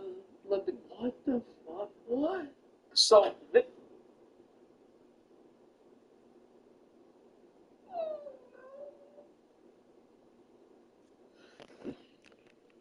We've got to bring back slavery fast. We got to do something about this. There's too much people with money. They don't know what to do with it. We gotta do something, okay? I don't know. Does anybody else have a better option? What the fuck is this?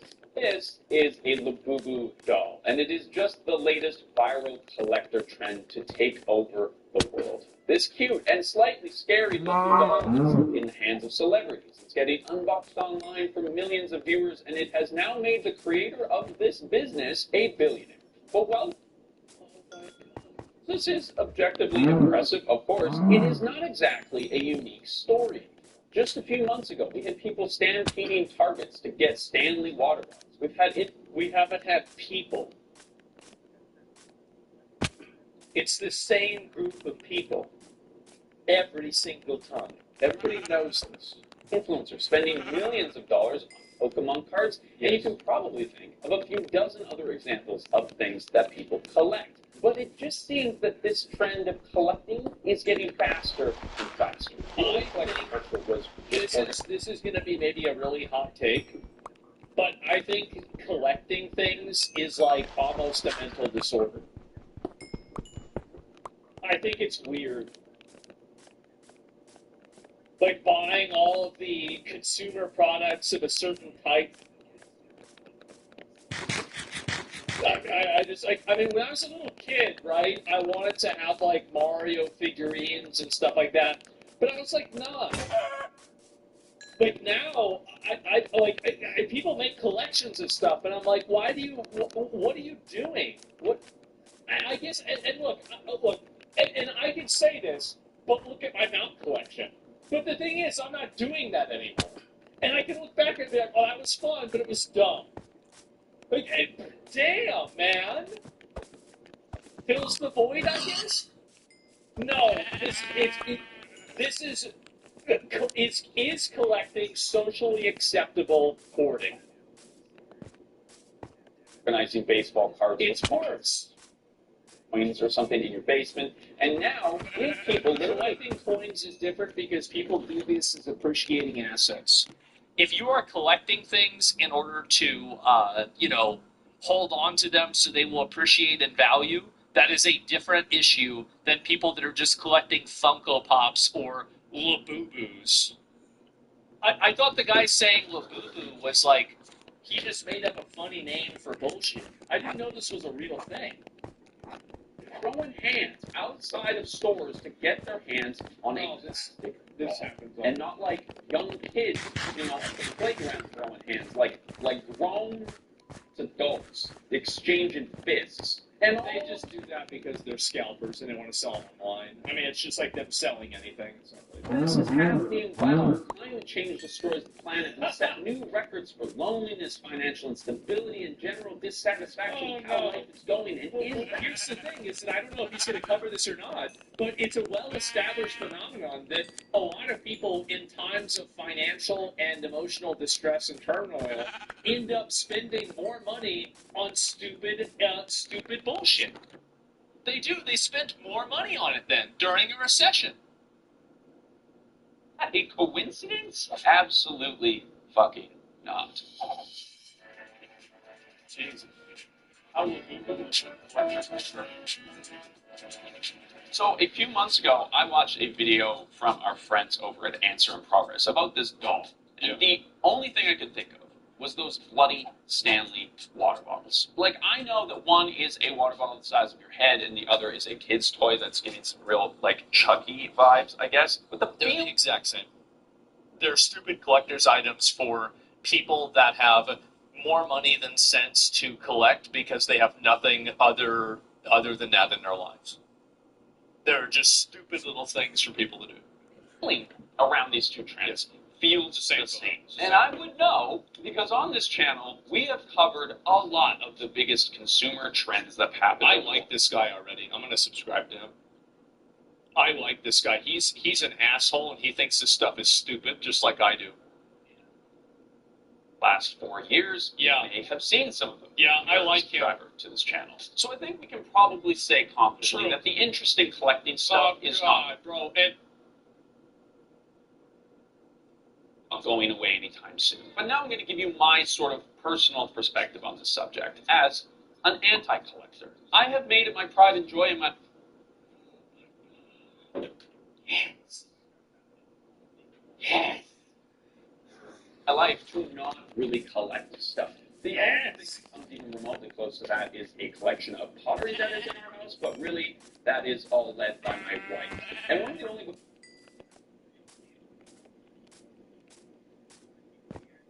ways that we've really been able to justify owning an absurd number of mugs is because we use them on a daily basis. They are a practical object for us. And that's actually... Exactly. Like, I collect money.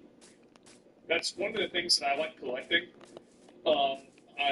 Other than that, what else do I collect? I like collecting money. That's about it. Pretty rare amongst collectors. Yeah. My wife just looked at me and then whispered Beanie Babies because, as she rightfully points out, and I suppose I should come clean on, I did collect Beanie Babies as a kid. Yes, whenever you were 9. We all did, because we were 9. Of course, I remember the golden age before 9/11, okay? Before the Twin Towers, the year is 1999 or 2000, and McDonald's is doing a Happy Meal collaboration with Beanie Baby. My mom and I are going to McDonald's. It's on Fox News primetime that the new Beanie Babies at McDonald's are out, and we're going there to get them. Okay? You guys don't even realize how much we've lost. 9/11 was like a fucking... It was a bigger timeline-altering event than, dare I say it, Harambe. It was even bigger than that. If you can imagine that. There's some younger people in here. We lived in a totally different world before 9/11. And yes, we collected Beanie Babies because we were 9. And that is embarrassing. That is embarrassing. We're 9. Yes, thank you.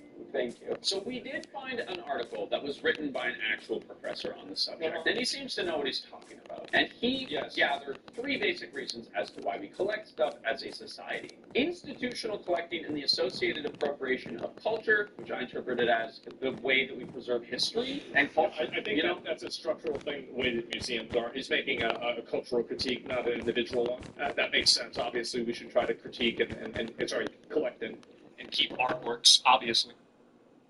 Typically at like an institutional level, like a museum. Yeah, the particularities of the wealthy collector market. So this is like using it as a wealth tool, buying and trading. People diversify assets and they put their value in fine art, things like that.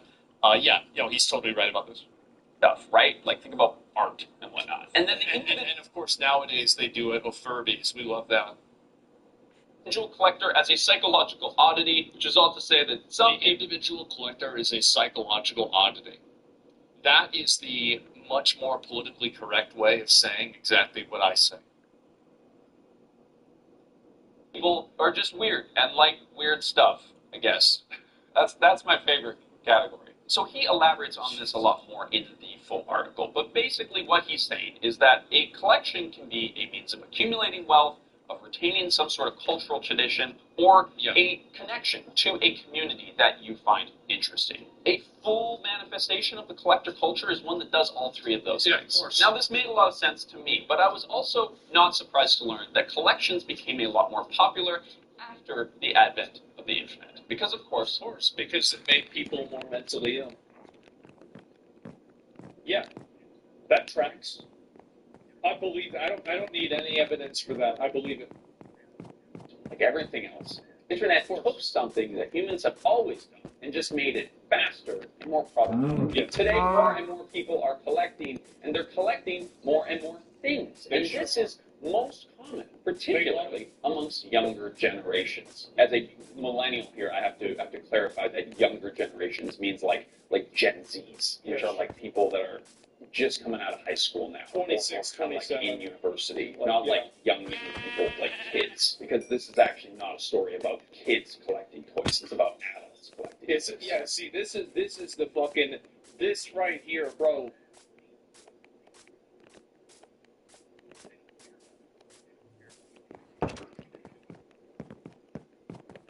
That's the way I feel.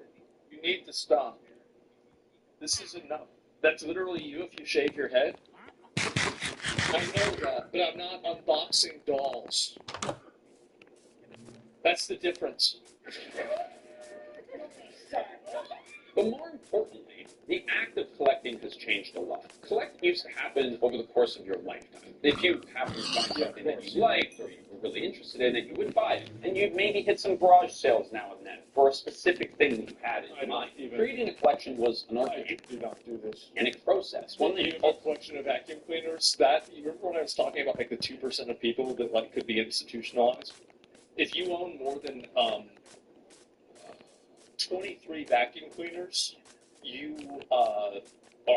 you're going to an we're gonna put you you're going somewhere else immediately right now. Like, get your shit. Cultivated over years of having this one weird little niche interest. Yep. This is like the original treasure hunt experience that modern consumerism tries to replicate. And that's the problem, though, right? Is the treasure hunt experience doesn't exist anymore because it's all fabricated and totally fake. Like whenever whenever Goku's collecting the Dragon Balls, he's doing it so he can bring somebody back to life. When somebody's collecting all of the pieces of, I don't know, some scroll that was destroyed in the burning of the Library of Alexandria, he's doing it for a reason. There's a purpose for it, right? But but there's no purpose for this. This is just it. What I find to be so soulless about modern day collecting is that I think that collecting things becomes kind of interesting whenever it's something that wasn't meant to be a collectible. But you're doing this, and it's meant for. It's like they're saying, "Hey, does anybody have a mental disorder? You do? Do you have $50? Okay, give it to me." That's it. Yeah, you never even play with it. Yeah, it's weird. Magic the Gathering? Yeah, yes, but Magic, at least there's a function that you use the cards for, right? You can play with the cards. But now, this emotional attachment is kind of gone. What about coin collectors? Collecting for investment purposes is totally normal. I am talking about weirdos that collect stupid, annoying, modern-day trend items just because they're compulsive. That's what I'm talking about. I'm not talking about, the guy that leads one of the cartels in South America who's collecting all of the fine art from some European painter, okay? That guy's base, minus maybe the beheadings. But besides that, that's base. But the problem is doing it with these stupid little fucking Funko Pops. It's like Funko Pops are boring now, and now they're doing Labubu's. This sounds like something that you give a toddler. Oh wait, it is. Because I feel like such a fucking asshole. I'm actually becoming an old asshole. I'm 25. How is this happening?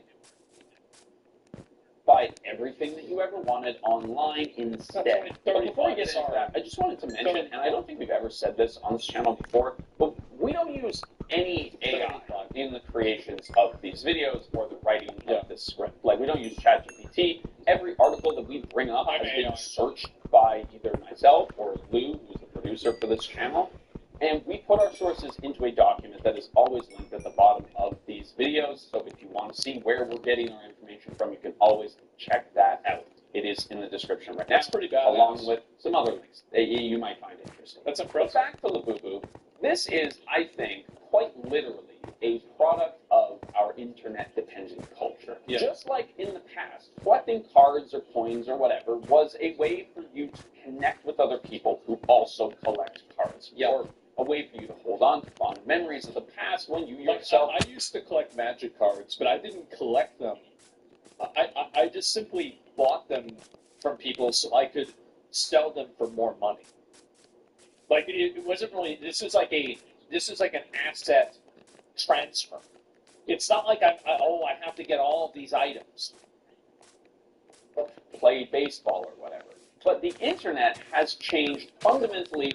Pop Mart Mega Space Molly San Reno Pop Mart Mega Labubu Sketch 1000. $1,000?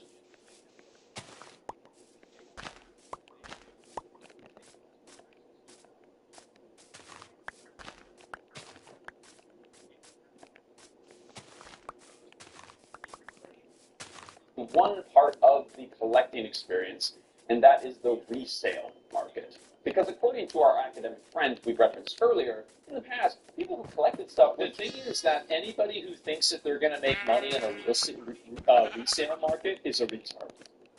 You're just a fucking retard. Like, yes, obviously sometimes people get lucky, but in a general sense, the people that actually understand how to take advantage of a resale market, like, so did you know that you can actually 3D and through some sort of imaging, I don't know how exactly, figure out which cards are in a pack of cards before you open up the pack? Like, the guys that you're competing against, you're not going to make any money in this situation unless you just happen to get lucky. It's weight, MRI. Yeah, exactly. Like, there's plenty of things, too. And there's also imaging. They fix that. Yeah, but it's always going to be it's a cat and mouse game. And they can also do this. I guarantee you they can do this with these bags. Generally thought of as mildly disturbed cranks who have an inexplicable need to gather large numbers of items few others deem interesting. That's right. Basically, they were fucking nerds. But today, that has completely changed. The whole concept of flipping or reselling is like a side hustle. You can find all kinds of content online about how to get yourself started. Yep. Nowadays, collectors' items are not being bought by collectors. They're being bought by investors and traders. Which, by the way, Logan Paul's investment into this Pokemon card probably made about as much money as his investment in the crypto zoo. That's it. This shit, nobody's going to buy this shit. Nobody cares about this. Maybe you're going to make 80% of your money back. Make a quick buck off of somebody else's perceived value of those things, who, for the most part, end up being other traders and investors. And while this has always been a thing, the internet has really just rocket launched this into a viable financial resource. You were a trader? Yes, I was. And I memorized the price of every single Magic the Gathering card. And I knew how much they were specifically, and I would never buy the packs in order to make the money. I would buy the cards specifically wholesale from people at my school because they didn't have the prices memorized for every single item, and I did. That's why I have a bunch of fucking, like, original, not Black Lotus, like Lotus Petals, Double Lands, and fucking original Swords to Plowshares. I have all of those. The reason why is because I knew what they were, and they didn't. Because they were the retards buying the packs, and I was the person who knew what the cards were. I've said this before. It's not really. I just memorized the prices of the cards. It's not fucking complicated. It's for some people. The whole concept of you have to be a wizard is this exact idea taken to the absolute extreme. We considered making a video about NFTs, but it feels like the market has already died. 98% of NFTs are dead. There's no way it's that low. Only 0.2% have returned profits to investors. Wow. Who could have predicted this? Besides everyone. We're not really that up to speed with those things, so we didn't make it. But if you do want us to make a retrospective video about the death of NFTs or something, let us know. Maybe it was that Steph Green TV show. That's what killed it. I said it at the time. Nobody believed me, and it was right. You could go down that rabbit hole. This is your great. You did it? It's really cool. Oh my God. We will never recover from COVID. I thought it would be 5 years, and it's been 5 years. People think it will be 10 years. I think it will be never. Mm-hmm. But with Boo-Boo, it's like the full manifestation. It's really cool. Mm-hmm. That's your ape?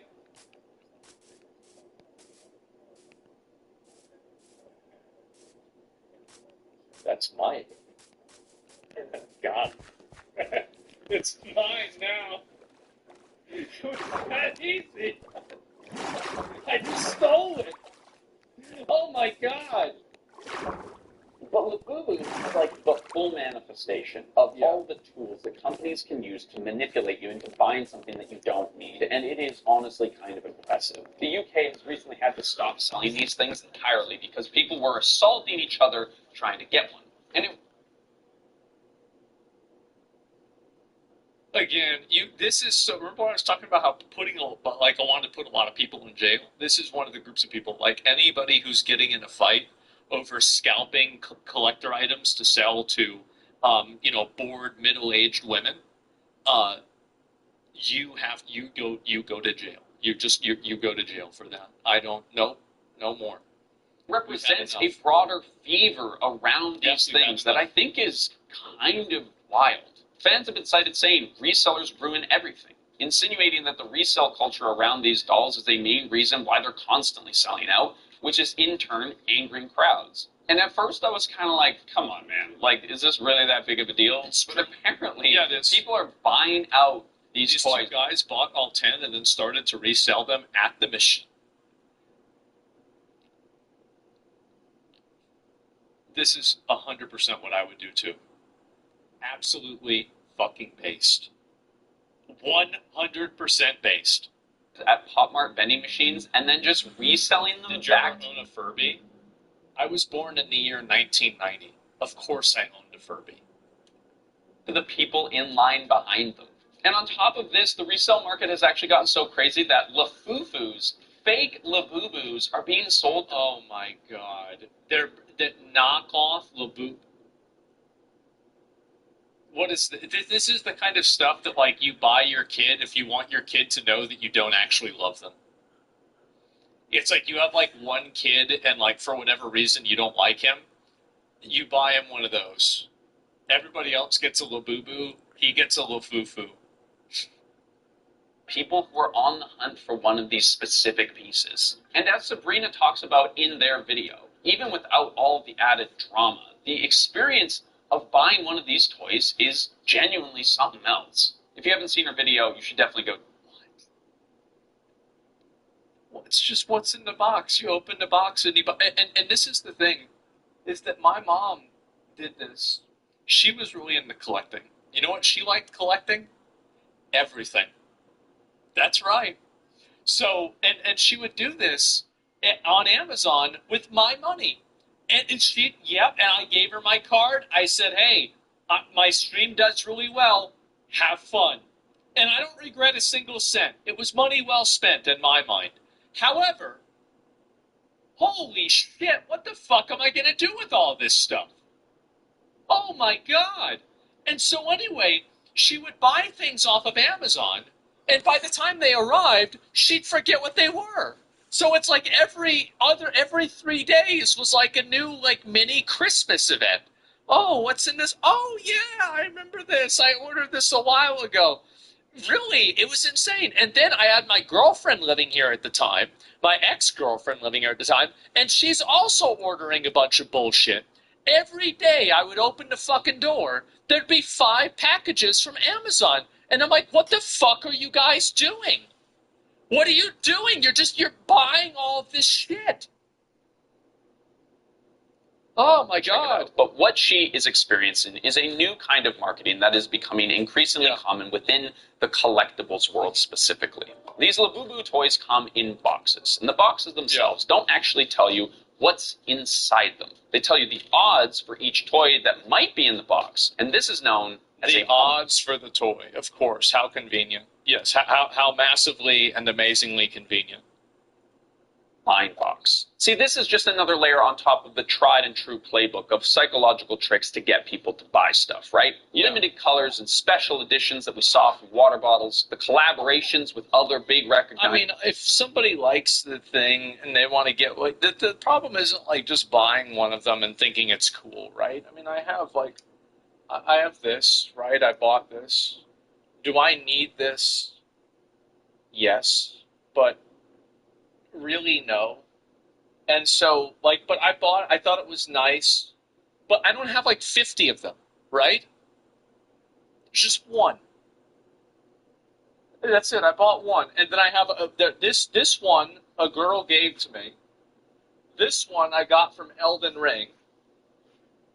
And to be fair, I did also buy. I did buy. All right, I bought 2 of them.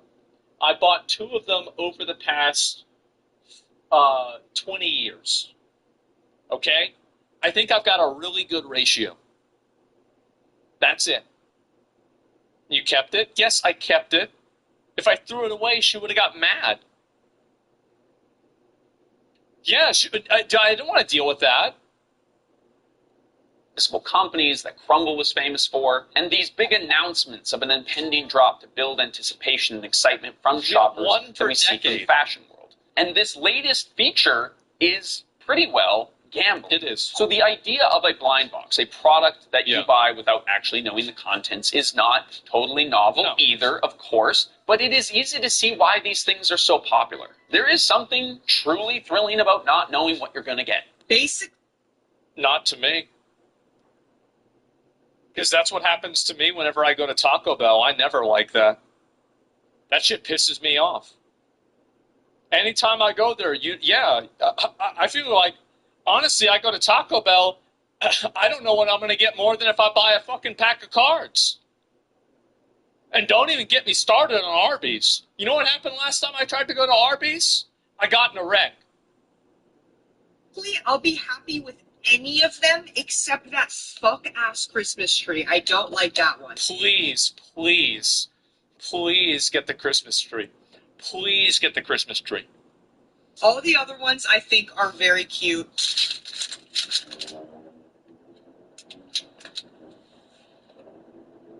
Wanting a particular... Was that the... Wait, hold up.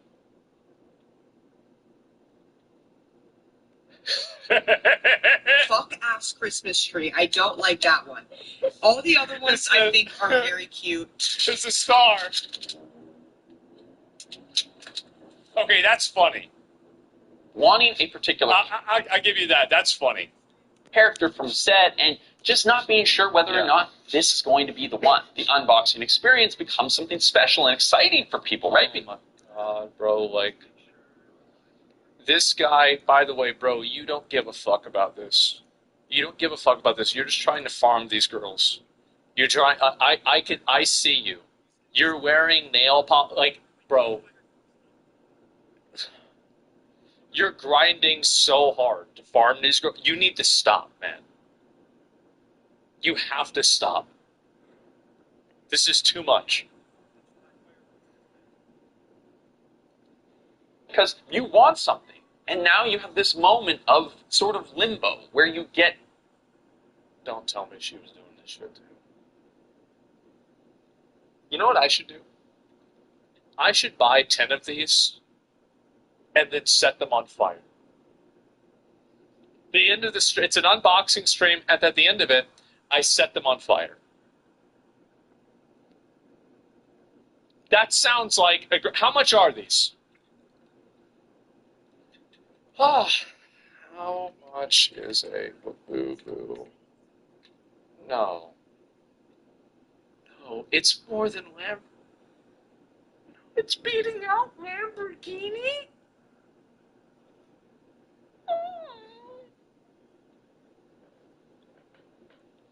What are you doing? Okay, all right. How much is a Labubu? So where is it on Pop Mart? So, no. How much are the, how much? $250 fucking dollars? This is ridiculous. They're $27, but they're sold out? I think I should do this. I should do a Labubu box opening stream. And I shouldn't even look up. Maybe I could have somebody that knows it react to it and tell me how much they're worth. And then at the end of it, I just burn them all. No matter what. I think I need to do more than 10 though. I think 30 would be a good idea. So if each one's $20,